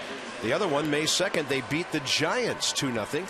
Lance Nix has a base hit. What else is new? But this is a story of pitching and defense for the Nats. Great job, Ramos, throwing over the right-handed hitter. Just getting rid of that ball. Perfect tag by Danny Espinosa. Then sweet play as Cora goes in the hole, really saving a run. Nice pick by Espinosa there. Cora being able to not only knock the ball down, but glove it. And then LaRoche going up high to take away a hit or a double from Cog. April showers bring May defense, evidently. Gabby Sanchez leads off, top 7. Target away. To Hopper. Cora. Plenty of time for the throw. It's a big out in a tie game when you make Gabby Sanchez sit around for another 45 minutes or so before he picks up a bat again. And swing at the first pitch. He doesn't swing at the first pitch very often, but that was his third at bat. And one of the reasons I believe he swung at that pitch, he struck out the first 2 times up, so he didn't want to go deep in the count. Yeah. Well, and then we're talking during the break about Danny Espinosa. A base stealer on first base in a 0-0 game with 2 outs. You know Rogers going to run at some point, and Danny swung at the first pitch, grounded out. Situational hitting is really important at this level when every run is so precious. Logan Morrison's 1 for 2 today. He has a 12-game hitting streak.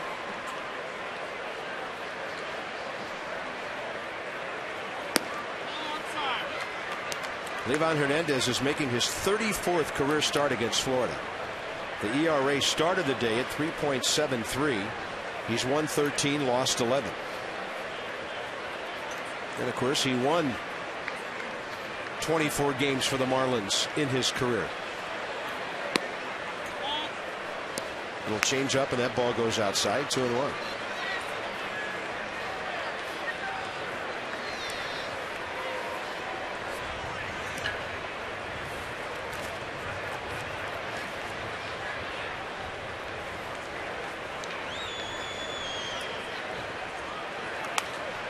Got in on his hands with that breaking ball.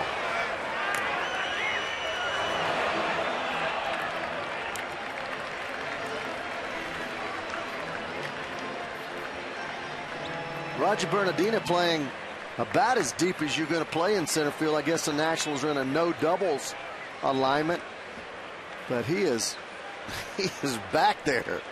He's probably 30 feet in front of the 402 mark. Look at that slow thing. Morrison slowed down his bat and hit a slow line drive into right field. And he has 2 of the 4 Florida hits. A reminder, come and join us Monday night. There are some $10 seats left. The $1 tickets are sold out for the Nats and the Pirates. Still $1 hot dogs, peanuts, popcorn, and parking. I know where I'm eating. Check the website, by the way, for where that parking is available for $1. And then a 1 o'clock game. Make a note of it, 1 o'clock Tuesday. $2 ticket Tuesday. Select seating available while supplies last. Some restrictions do apply. Fastball for a strike to Stanton, who's 0 for 2. 87, his best fastball today by 3 miles an hour. His 84 has been the highest he's been on the gun. Getting stronger, Bob.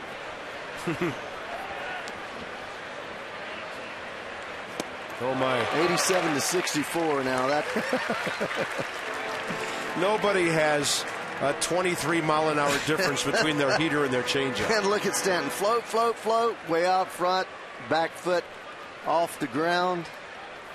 ConvergenceTech.us. With our pitch track, they help companies achieve efficiency and cost reduction. Convergence Technology and Citrix. Runner going. Ramos. And he throws out another guy. I don't know if Morrison sensed that ball coming in toward him, but he was sort of ducking the throw as he slid into second base. Not a good slide. Waited too late to slide. And he got a very good jump. I looked and watch him. He gets going right there, but watch what he does right here. He looks back, and then he almost quits. He almost quits. He just he slowed down right there 1 gear for some reason. He acted like that was a hit and run, and he was looking for the ball. on the Jeep Exmo. Yeah, that is so strange. Sliding right on top of the bag. Good way to break your ankle. And somewhere about 5 or 6 steps from second base bag, he actually throttled down a gear for some reason. Exmo brought to you by the 2011 Jeep Compass. Bases empty, 2 outs. I tell you, who did a great job. Excuse me, Bobby. Go ahead. Who did a great job there is Espinosa to stay right there with that ball, converging with the runner and making that tag on the big 6'4", 200-pounder. I mean, but the way he reacted, it's almost as if he expected the ball to be hit and was looking for it. Maybe he missed a sign. And now Mike Stanton's going to put the Marlins on top with a shot all the way up to the red porch on one hop. Every bit as hard as he hit the ball out of here last night, and every bit as hard as he hit the one caught by Bernardino. 1-0 Florida. Oh, man. Get him 0-2 and then just can't make a pitch off of him to finish him off. A guy that we know that will swing at just about anything. But look where this ball is. I mean, it could not be any more set there on room service on a little platter. Even on a hop, I've never seen a ball make it to the windows of the red porch before. 1-0 Marlins on Stanton's second of this series, 7th of the year. And the Marlins have now hit 5 home runs in this ballpark, where they are 20-7 against the Nats since it opened. Well, that's where it shows you can't think with a young hitter. He was way out ahead of that slow breaking ball. I think Levo's thinking that he has the breaking ball in the back of his mind. He's going to make him wait. And Stanton, you throw me the breaking ball, I'm not going to worry about it. I'm going to stay on the fastball. Look, no stride here with 2 strikes. This is a little bit of what I'm talking. You're talking about squaring up a baseball. Great extension, but no stride. He is a strider, but with 2 strikes to shorten up his strike and to make a little better contact. 1-1 to Dobbs, and he drills one to right. Worth moving toward the scoreboard, and that is high off the American League sign. That's a double by Dobbs, who came within about 3 feet of making it 2-0. The Marlins went back-to-back for the first time last night and almost did it again. Jason Worth got his hand caught up on that scoreboard out there, looking at his bare hand. Another pitch right down the middle. Haven't seen any of those in the roughly 90 pitches that Levo has thrown today. He's not throwing any fastballs middle of the plate up, and here you go. He's throwing 2 back-to-back on the 99th and the 100th pitch.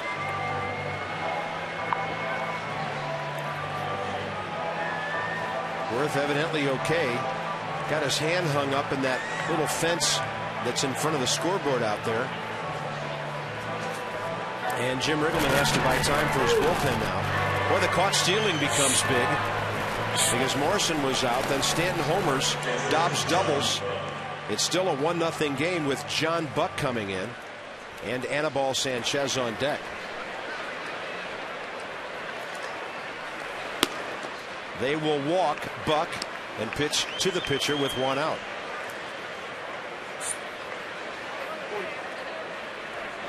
Good crowd on hand today for Pups in the Park Day. 22,497 are here.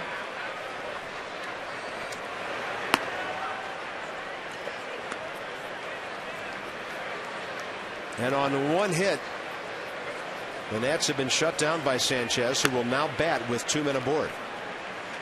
Good take, good take.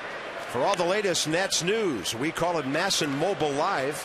Text Nationals to 29292 for alerts sent directly to your mobile phone. Message and data rates may apply. Masson Mobile Live. Well, you're not going to win if you don't score 1. You got no chance to win if you don't score 1. 1 run, no big deal. The Nationals shouldn't have any effect on them. You got to shut them down right here, though. 9 big outs left. Middle of the order, work Nick's LaRoche up. 2 on, 2 out here. Levon misses on ball 1 to Sanchez. And he's nibbling with breaking balls. Anibal Sanchez is 1 for 14 this year with that base hit today. He has an RBI and 4 in his career. You know, but Ray, if you're up 3 or 4-0 and you give up a solo homer on a 0-2 pitch, doesn't hurt that badly. Everything's magnified because the ball club hasn't been scoring consistently this year, making the performance of this pitching staff even more impressive.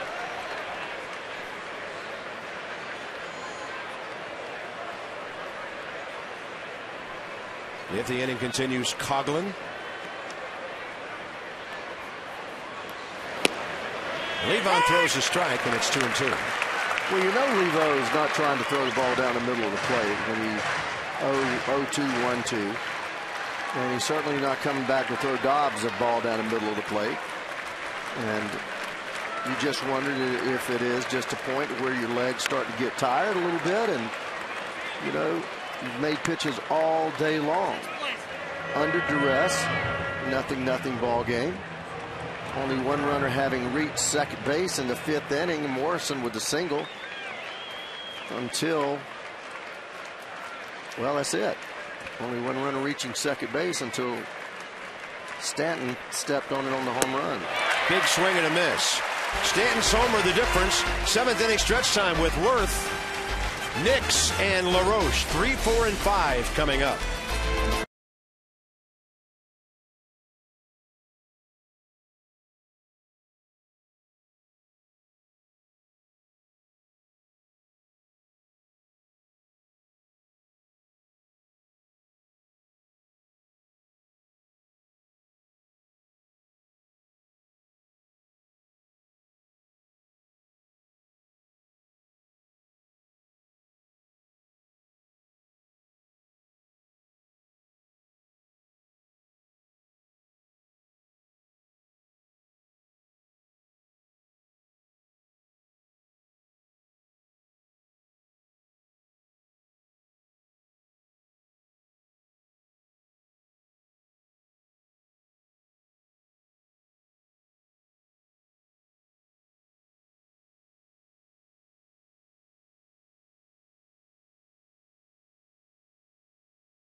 Brought to you by your local Ford dealers. 1-0 Marlins on the home run by Mike Stanton now. They have outslugged the Nats in this series on the home run side 5-1. Let's talk about a great home run scenario. Keeping a promise to his wife, Mickey Mantle hit his 500th career homer on Mother's Day. Shot into the lower deck at Yankee Stadium. The kid from Commerce, Oklahoma, the 6th big leaguer to reach the milestone, hit it off Stu Miller. New York defeated the Orioles 6-5. Today in baseball history from Verizon Fios, a network ahead. To learn more, visit verizonfios.com/getfios. And if you folks have missed the news, a man that is very, very special to us, former Senator Harmon Killebrew, announced in the last couple of days that he is giving up his fight against cancer. He will go into hospice living, unable to take the treatments anymore, and the doctors have told him the treatments will not help. He hopes to rest comfortably before he passes away the rest of his days, and that is news that just hits us between the eyes here in Washington. He was here in the booth with us last summer, touring around baseball, one of the most gracious, nice, polite gentlemen, Ray, and you were here that night, that you will ever meet. They used to call him the killer because of his swing, but he's a gentle giant in our hearts, Harmon Killebrew. Yeah, I've met a lot of people in baseball and met Harmon back in 1973.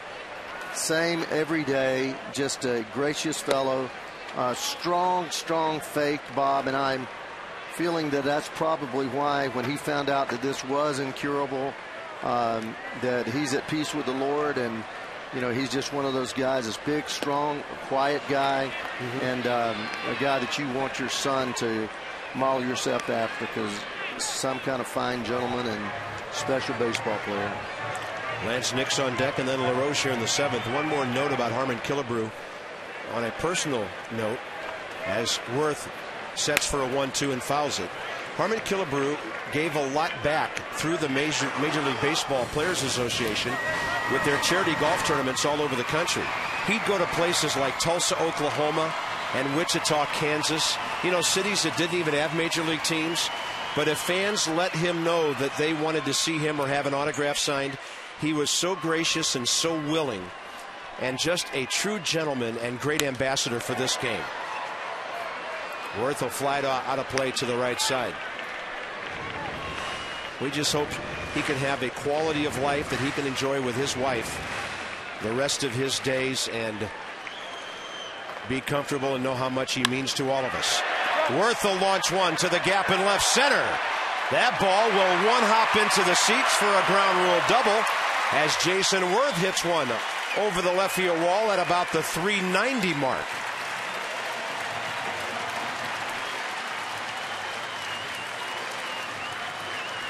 Let's have a look at the Dodge Exmo. And this was a sweet piece of hitting. You foul pitches off. He had a half swing and another pitch. But look how he stays back. No stride, short, using those hands. Body staying back. Strong torque as he gets that back leg bent. Does not get out in front with his body, allowing him to drive that baseball deep about 385 right at the base of the wall. Sweet stroke right there, buddy. Exmo brought to you by Ram Trucks, designed, tested, and proven to be the best trucks we've ever built. Ram from Dodge. Lance Nix with an immediate opportunity now to tie this game. Only the Nationals' second hit of the day against Sanchez. I'm a little different than some managers. I agree with this right here. Lance Nix, your hottest bat. You try to drive the ball in. You don't necessarily have to pull the ball to the right side. His handling is way up the middle. You want to get a pitch that you know you can drive hard. And if that's out away from you, drive that thing in the left center field gap and swap places with him.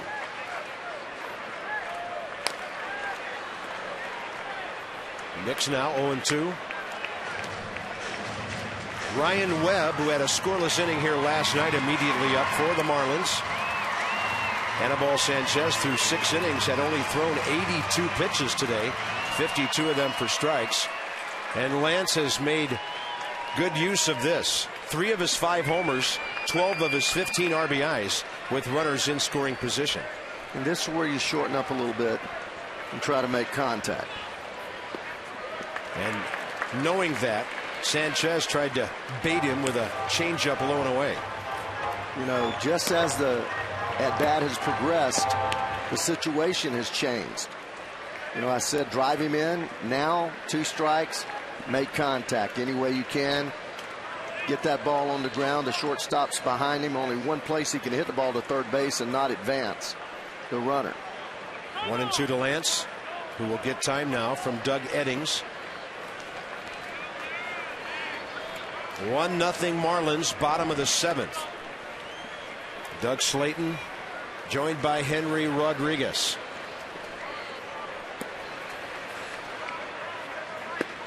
Way upstairs.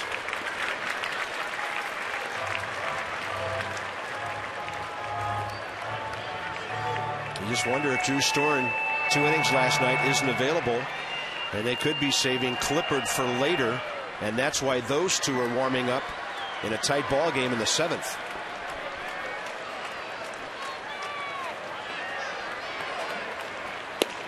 That's going to punch out Lance Nix, who doesn't like the call. It was a strike, though. Near the inside corner. Strikeout number 8 for Sanchez.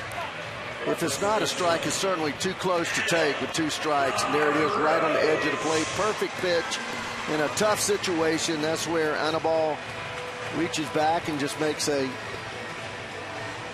tough pitch. Probably his best pitch of the day. Yeah, and tough to defend that ball right there for a left-hander, because if you do foul it off, you're going to foul it off on your foot. Just a perfect pitch, and you have to tip your hat on situations like that. When a guy makes that kind of pitch, it's when you swing at balls right down the middle of the plate and don't make contact, or take them right down the middle. That very tough pitch after a couple of breaking balls away and pound the ball inside.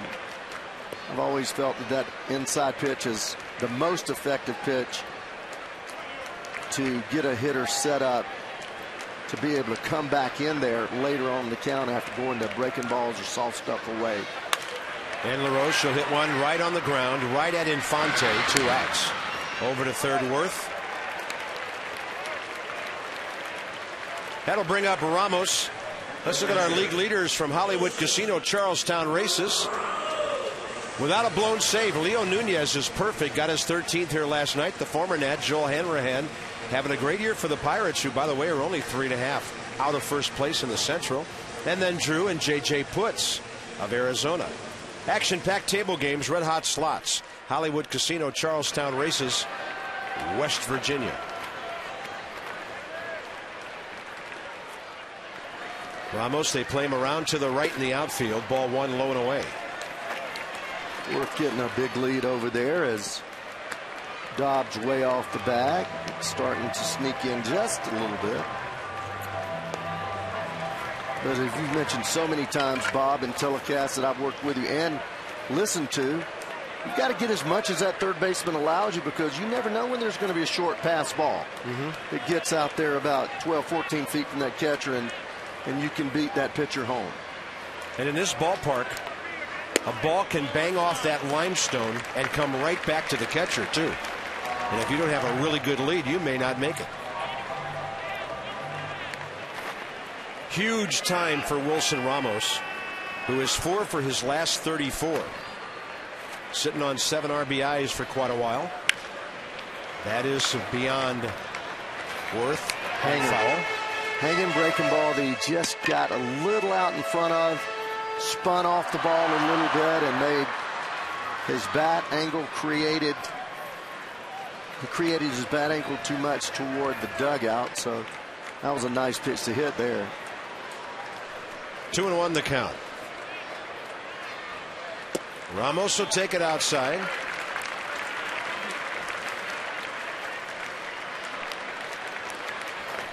Anibal was running about 60% breaking balls today. He's shown his fastball, but when he's had to get somebody out, he's thrown the breaking ball.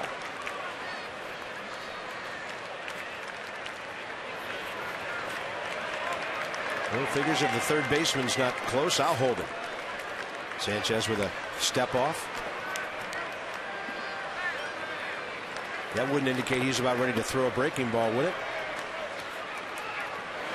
Yes, it would. Yeah, he's going to throw that hook. Second walk of the game, 1 in each of the last 2 innings. And as his pitch count reached 100, we reach just beyond the 3 o'clock hour. Here at Nationals Park in our nation's capital, FP Santangelo still battling some strep, and we hope he gets back ASAP. Ray's here with us, Debbie Taylor. At Nationals Park with a corner situation now and 2 outs for Jerry Hairston Jr. You're looking for a good, solid, professional at bat from this veteran right here to make Sanchez throw the ball in a hittable place.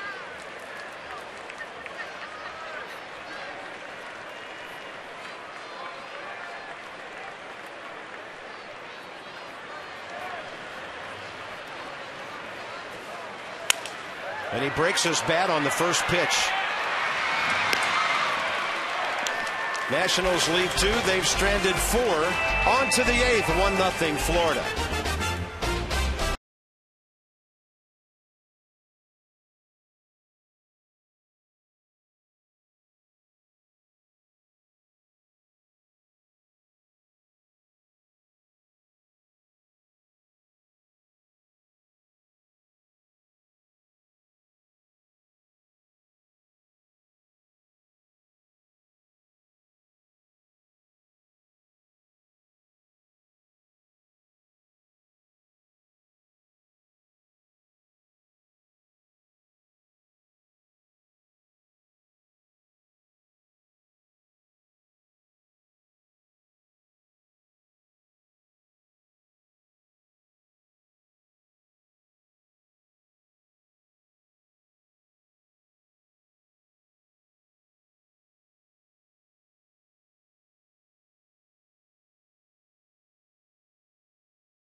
1-0 Marlins. Sanchez and Levon both just over 100 pitches. Levon Hernandez out of the ball game. Frustrating day so far, Ray, but the bottom line is the Nats are still battling good ball clubs toe-to-toe and playing clean baseball. Oh, they are, and playing very solid defensively, getting good pitching. You know, Anibal has had a lot of those low-hit ball games, and as a result, it's tough to get guys out there and stack them up and have a lot of opportunities to drive in runs because they don't give you that many opportunities. But when you do have that chance, you got to capitalize, especially late in the innings when he's starting to get a little tired. But he made a very good pitch right there on Harrison, running the fastball in. And my only problem is swinging at the first pitch that we seem to do a lot of times when there's runners out there in score position. But, hey, I'm not up there swinging the bat, and this guy, they've seen him enough to know today that he can throw a lot of strikes, but most of his strikes have been with the breaking ball, and he's been very effective with that. Great outing for Levo. And still 6 outs to get, partner, so. Yeah. This week, by the way, has been, other than Drew Storen, a mixed bag for the Nationals bullpen. Tyler Clippard gave up a homer last night. Sean Burnett victimized in Atlanta. Doug Slayton giving up runs against his ERA for the first time this year. He faces Coghlan here in the 8th. That's a breaking ball. Coghlan couldn't stop his swing, and it's 0-2. So Doug Slayton checks in with his 17th appearance.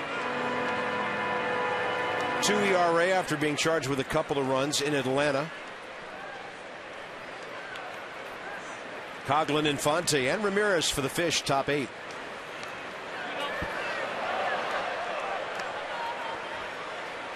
That breaking ball hit the ground, hit Wilson Ramos on the arm, and went over the screen. Número.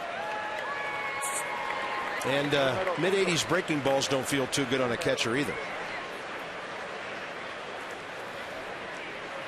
No, that spin tends to bite into that skin, that rotation.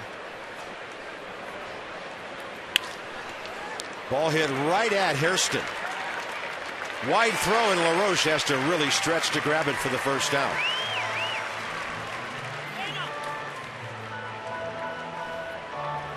Jim Riggleman, that may have been a one-batter appearance.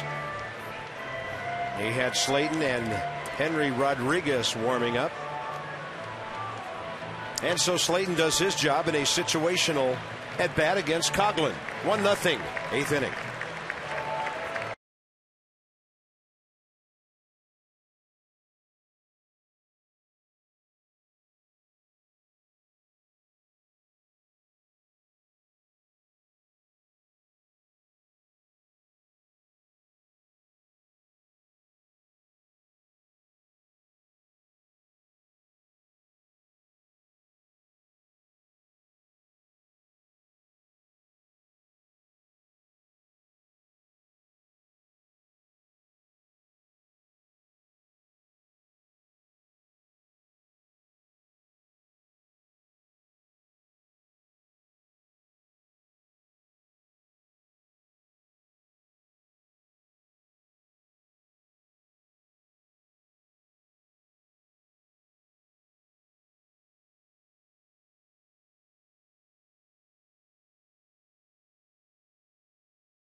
Special 90-minute edition of the Mid-Atlantic Sports Report comes your way at 5 o'clock straight up on Monday.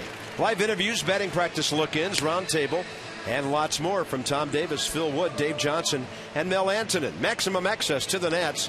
Everything you need to know to get a new week kicked off in Major League Baseball. Levon Hernandez 7 quality innings today, Ray Knight. One pitch he'd like to get back, but pretty flawless otherwise. Yeah, exceptional. Threw the ball with great control. Again, the curveball was there. He had 4 strikeouts, 110 pitches, 68 of those strikes. Just giving up 1 run, 1 earned run, that ought to win you about 99% of the games you pitch. 7 innings, another quality start. Henry Rodriguez against Omar Infante. Big question is, where are these pitchers going? He's got to stay within himself, throw some strikes, and that's a good one. 97, cheese at the knees.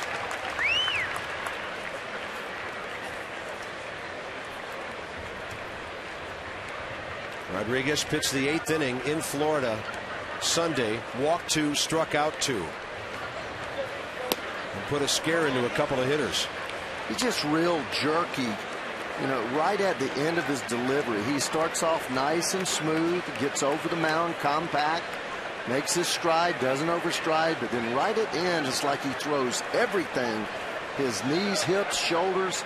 Just watch that hard jerk right there at the end. That has to be smoothed out a little bit. Maybe I would say he's just overthrowing a little bit, Bob, and that takes away from doesn't take away from his velocity. If he doesn't leave the rubber too early and lose that torque, but it certainly takes away from his control. They're going to call Infante for a swing there, 2 outs. Actually, in that inning on Sunday, he walked 3. They scored a run on a couple of wild pitches. He's got 2 outs, bases empty here. Well, if he ever gets it anywhere near the plate, you have no chance, because that pitch is. You see there, he pushes off hard and he reaches out there almost with a stiff leg.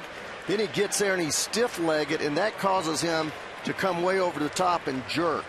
He needs to have a little bit more flexibility in that lower body. For me, just kind of a straight-up type guy that has not a lot of flexibility in that lower half. I think Donat's got a break on that check swing call, too. It looked to me like Infante had the bat well behind his hands. How far through the hitting zone did it go? But the strike was called by the home plate umpire without an appeal, Doug Eddings. That's a nasty slider. 2 outs, bases empty. And the 0-2 count. Gabby Sanchez on deck.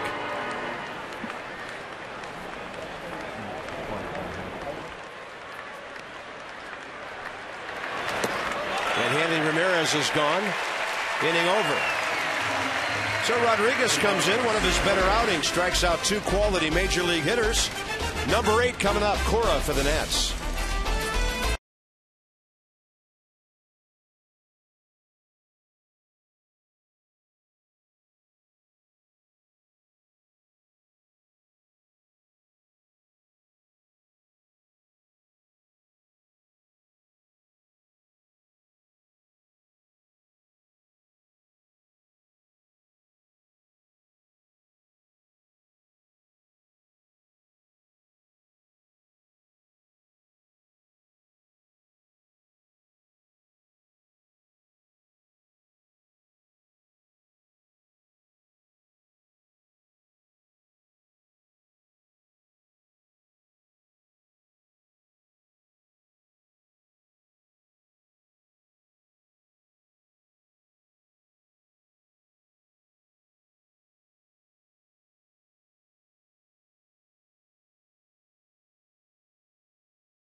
He has been nails today.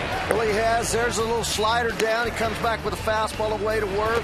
Split finger to LaRoche, comes back with another fastball right there to Bernardina, and then the slider away to Harrison. So he's been all around the plate with all 4 of his pitches. You see there the 2 hits, and that's a beautiful bunt, but just goes foul.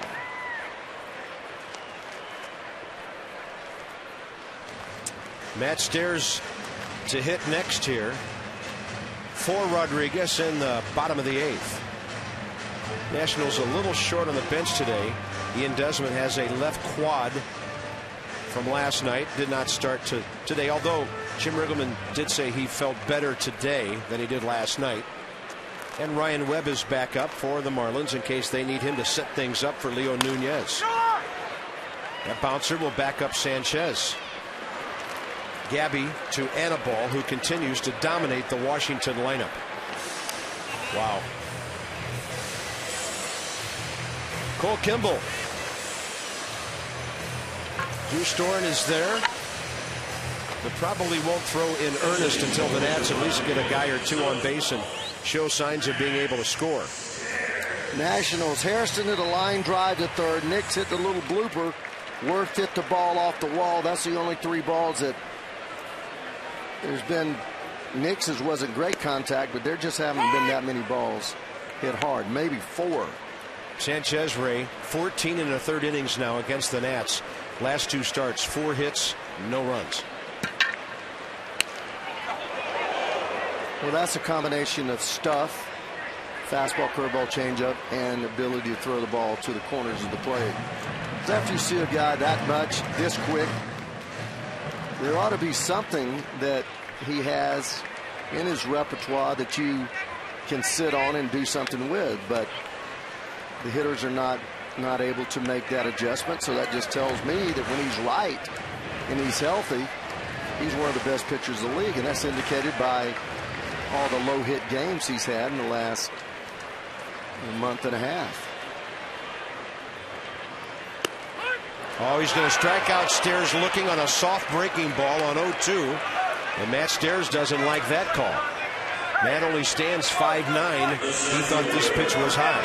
Well, he gave up on it. This is one of the few curveballs that he's thrown. It starts way up there, and oh boy, barely tips the top of that strike zone. But normally, when that ball's above that right elbow, it's automatically called a ball. Matt gave up on it. The umpire didn't. He rings him up on a very borderline pitch. And it's amazing how many of his pitches, the very tip of the ball is at the very tip of the zone. You're so right. He has not thrown many fat pitches in the last 2 times that we've seen him. By the way, that was Randy Choate up along with Ryan Webb. If the Nats go out here, we know who's going to be throwing shortly out there. Bernardina takes a strike to the outside corner. Another almost perfect pitch. A pitch that's very difficult for a major league hitter. I don't care how skilled you are to hit those balls on the corner. Heck, Ted Williams said that he only would hit 210 on that pitch right there. When you see Sanchez making his 8th start and he only has 3 decisions, you wonder how he has pitched 4 ball games without being around for a win or a loss. Against the Nationals, he has been totally dominant.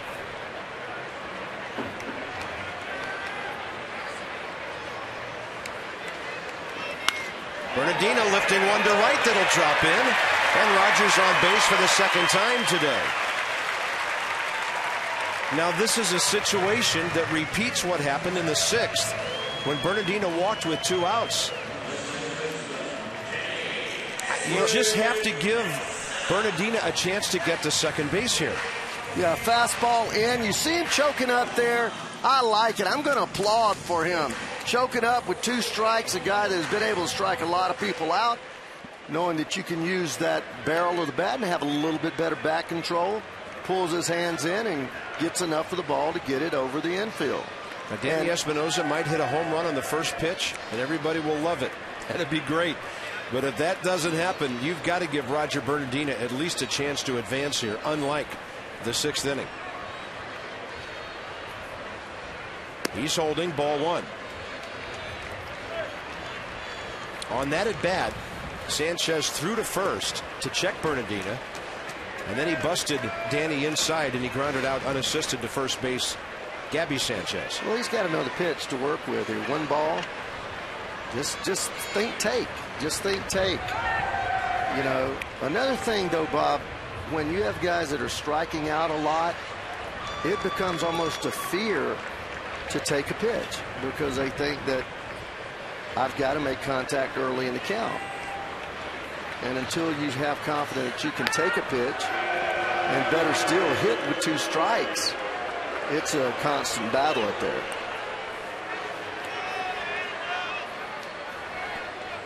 Annabelle used a slide step on the first pitch and threw a changeup.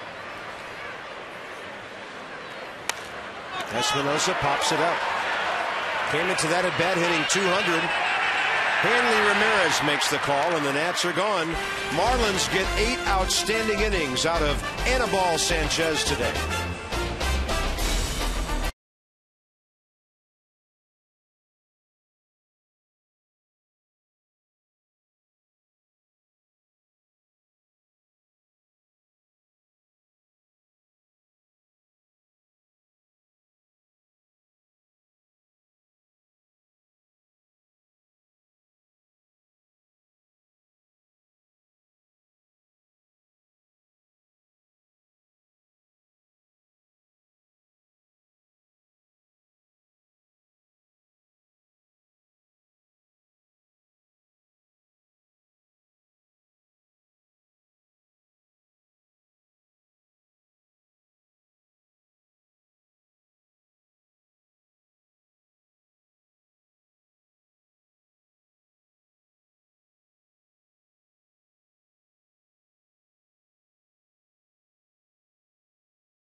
St. Clair's, some handshakes. Looks like he's done for the day. And they have the best closer in the league to turn it over to. You can join the Potomac Nationals for their charity golf tournament Thursday, May 26th. Peanuts players, members of the Nationals front office will be there at Old Hickory in Woodbridge. Visit PotomacNationals.com or call 703-590-2311. Tee it up with the Ponats soon for charity. Major League debut, Debbie Taylor, for Cole Kimball. That's right, Bob. And I asked him earlier, what's going to be going through your mind when you run out to the mound? And he said, grip it, rip it, let it go, just let it go. He said he's not going to change a thing, and he's just going to do what he was told to do, just keep doing what was effective in Syracuse. And Steve McCatty said, hey, this guy's got great stuff. He worked hard to get here. He just needs to throw strikes and relax, Bob. He will face Gabby Sanchez, Logan Morrison, and Mike Stanton. So Kimball makes it to the major leagues at the age of 25. He'll work off the stretch. First pitch is a 92-mile-an-hour fastball high in the zone. There's Leo Nunez, 13 for 13 saves this year.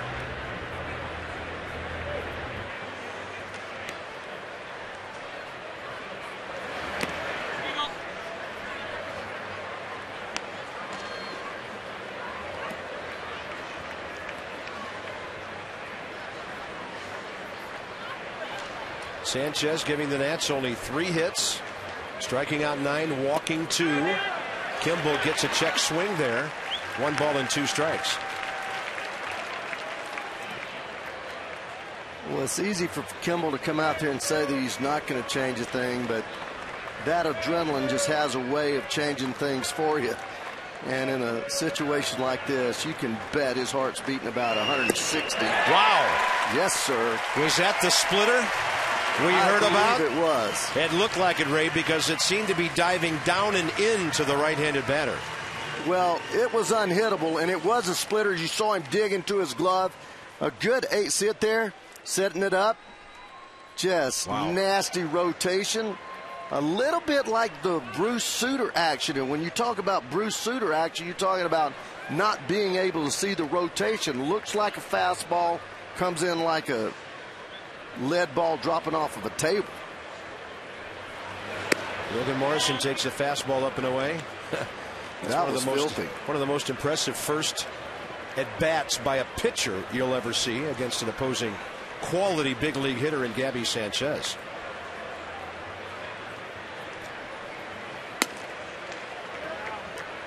And of course that splitter, very effective against lefties if you get ahead. But he's behind 2-0 here. Hackettstown, New Jersey High School.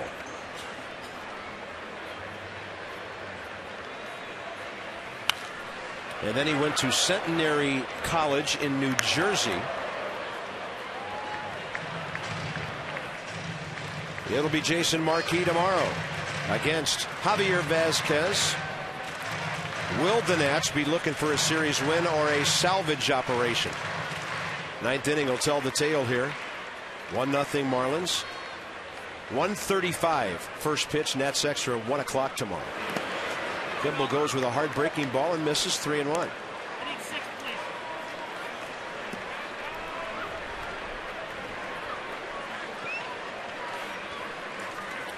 Large, powerful hitter on deck who's homered twice in this series.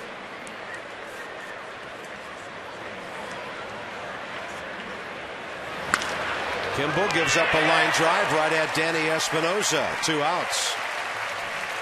This will be a matchup of young, powerful men. As mentioned, Kimball is 25 years of age. Mike Stanton's a baby. He's only 21.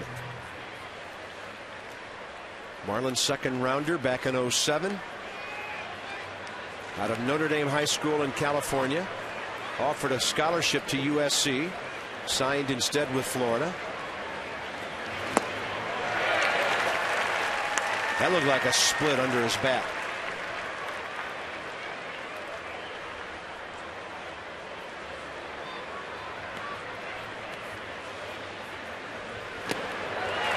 Slider there. Looked like that front foot wasn't real eager to stay in there for the hitter. That's some filthy stuff you're looking at now. Slider, great downward action. The splitter just devastating. There's a splitter right there.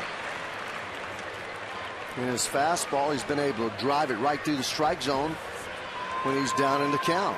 93, 94.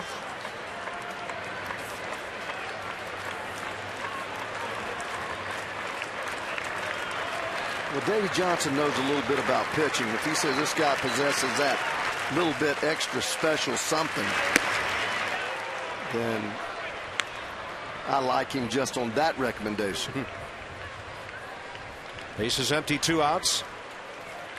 Nats have 3, 4, 5 due up in the ninth in a 1-0 game. And Stanton, now that he's seen that breaking ball, lays off that one. Count goes full, 3-2. Greg Dobbs, if the inning continues, and he has 2 more hits today.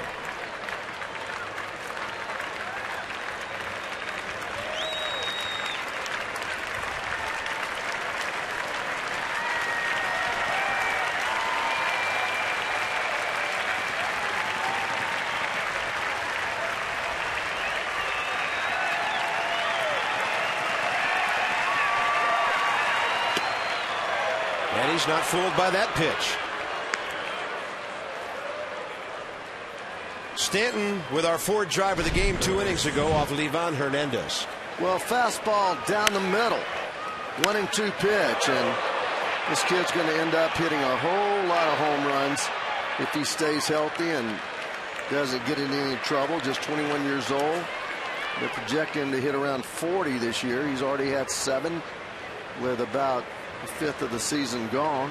I think that ball landed, Ray, about 430 feet from home plate.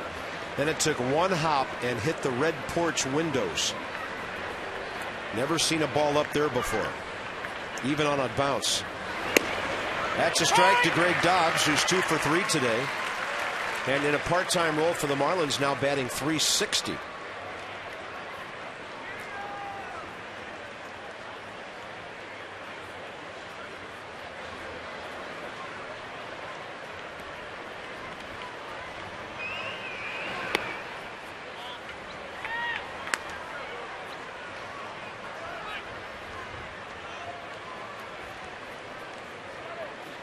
You don't want to show that splitter too much now. You don't want to be throwing it at every 2 or 3 pitches, because eventually people will pick up on it. When you're able to throw it, there's a fastball. Yeah, it's a good riding fastball at 93. Welcome to the major leagues, Cole Kimball.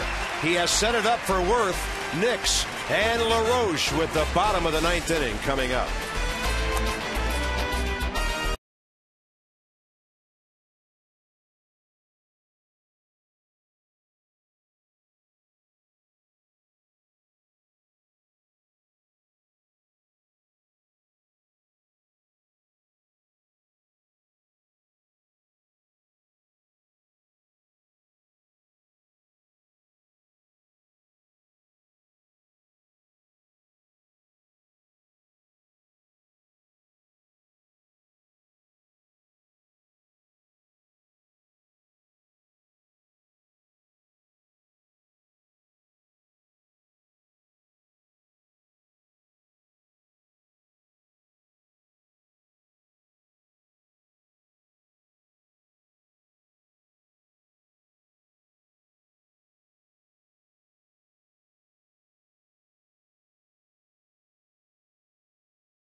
The Nats will have Worth, Nix, and LaRoche coming up in the bottom of the 9th.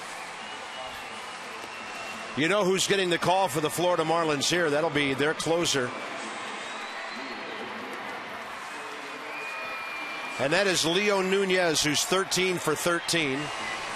Comes into this ball game with a rather surprising .320 ERA, 7 earned runs on 16 hits in 20 innings. He has struck out 19, walked 8, but hard to hit, Ray. The opponent's batting average .219. Well, he throws a lot of strikes with a great slider, the fastball that runs. He can elevate the fastball. You just see the 8 walks there. He can get a little wild, but he's one of those guys that a lot of energy, high energy, and just worked himself right on through the strike zone and put you away with that hard slider. There's a big man whose home run is a difference in this game. Mike Stanton with a 2-out shot in the 7th. Good major league debut for Cole Kimball with a strikeout, a walk, a scoreless inning.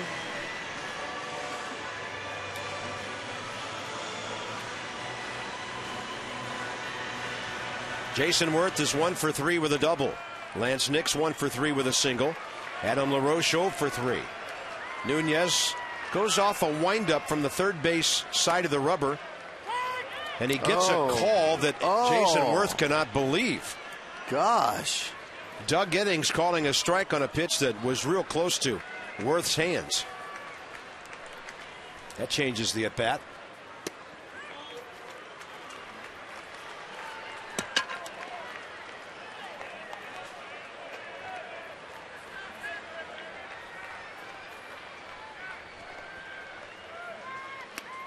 That fastball rides up and in. Nunez, 27 years of age, 26 saves 2 years ago, 30 last year.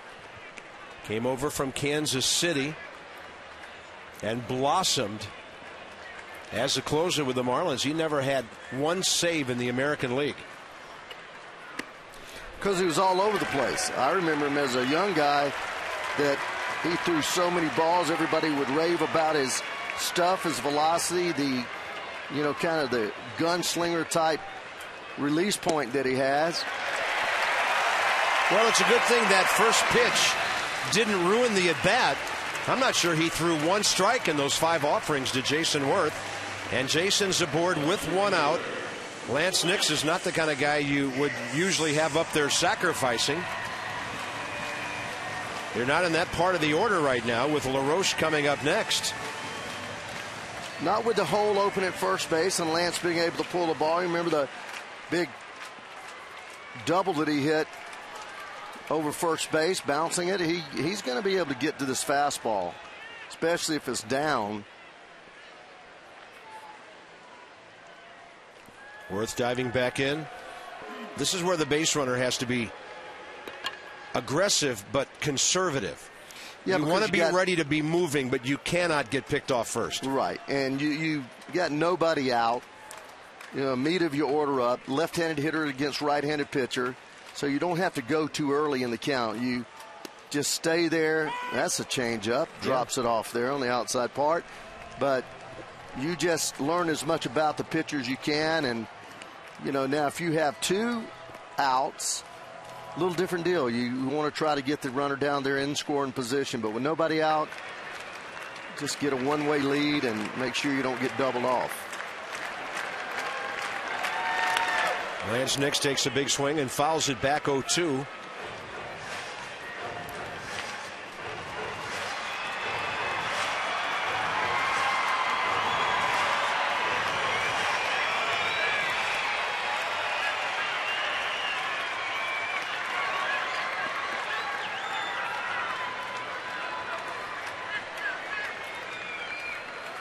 Tying run on base to lead off the bottom of the 9th. It's like he's going to try to throw a changeup. He wiggled his hands. Lance Nix, base hit, right field. Worth will have to stop as Mike Stanton charged that ball extremely hard. And the Nationals have their first 2 on. Let's go to Johnny with our Verizon Wireless update. Bob, thank you very much. The Verizon Wireless update today. The Nationals now trying to tie this thing up in the bottom of the 9th with 2 guys on, nobody out. Yeah, this would be a heck of a comeback. Anibal Sanchez obviously has been as tough on them as anybody for them to kind of weather that storm. A good outing from Livan Hernandez today, and they've got a chance to steal one here. So let's see if the Nationals can finish this thing off in the bottom of the 9th. Let's go back up to Bob and Ray. Thank you, Johnny and Ben, with our Verizon Wireless update from deep left center field. A lot of things sitting out there with Adam LaRoche, a left-handed batter, coming in. 2 on, nobody out. Lance Nix, by the way, 2 more hits today, and he has 10 for his last 22. The guy is unconscious the way he's swinging the bat. I just love his aggressiveness. Hey, he's going up there man on man and saying, hey. Hitting .313, by the way. So he's at first base with 1 out, or rather nobody out. Worth is ahead of him. Would the Nats have Adam LaRoche bunting here? Well, it wouldn't be a bad play, but again, third baseman's deep. Again, can Adam LaRoche bunt? He hasn't bunted this year, so they're probably going to let him swing the bat. Generous call, outside corner, strike 1. 5 times they've met. 4 times Nunez has retired Adam, who had a big home run in extra innings in Florida back in April to win a game for the Nats.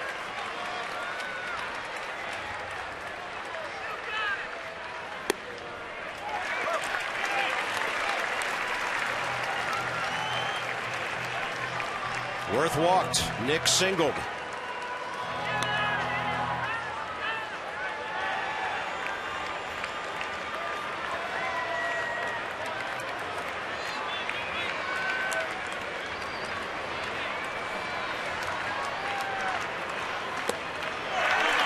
Goes 88 miles an hour and misses low. That indicates to me he might have overthrown a changeup there.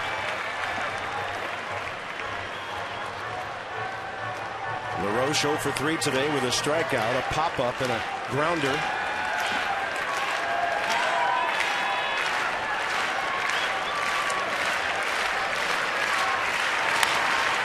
Slow roller left side.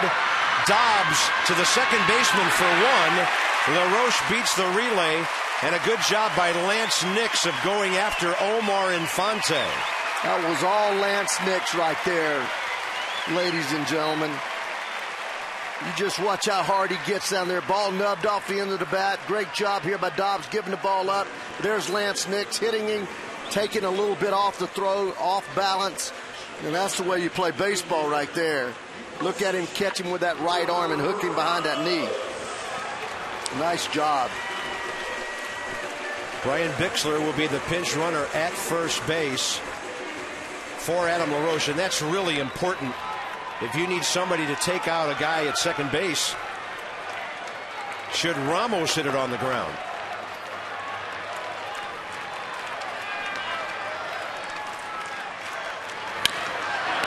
Wilson Ramos on the first pitch. See, always win those first pitches. 2 outs. Oh. Just too anxious. Young hitters are going to be anxious.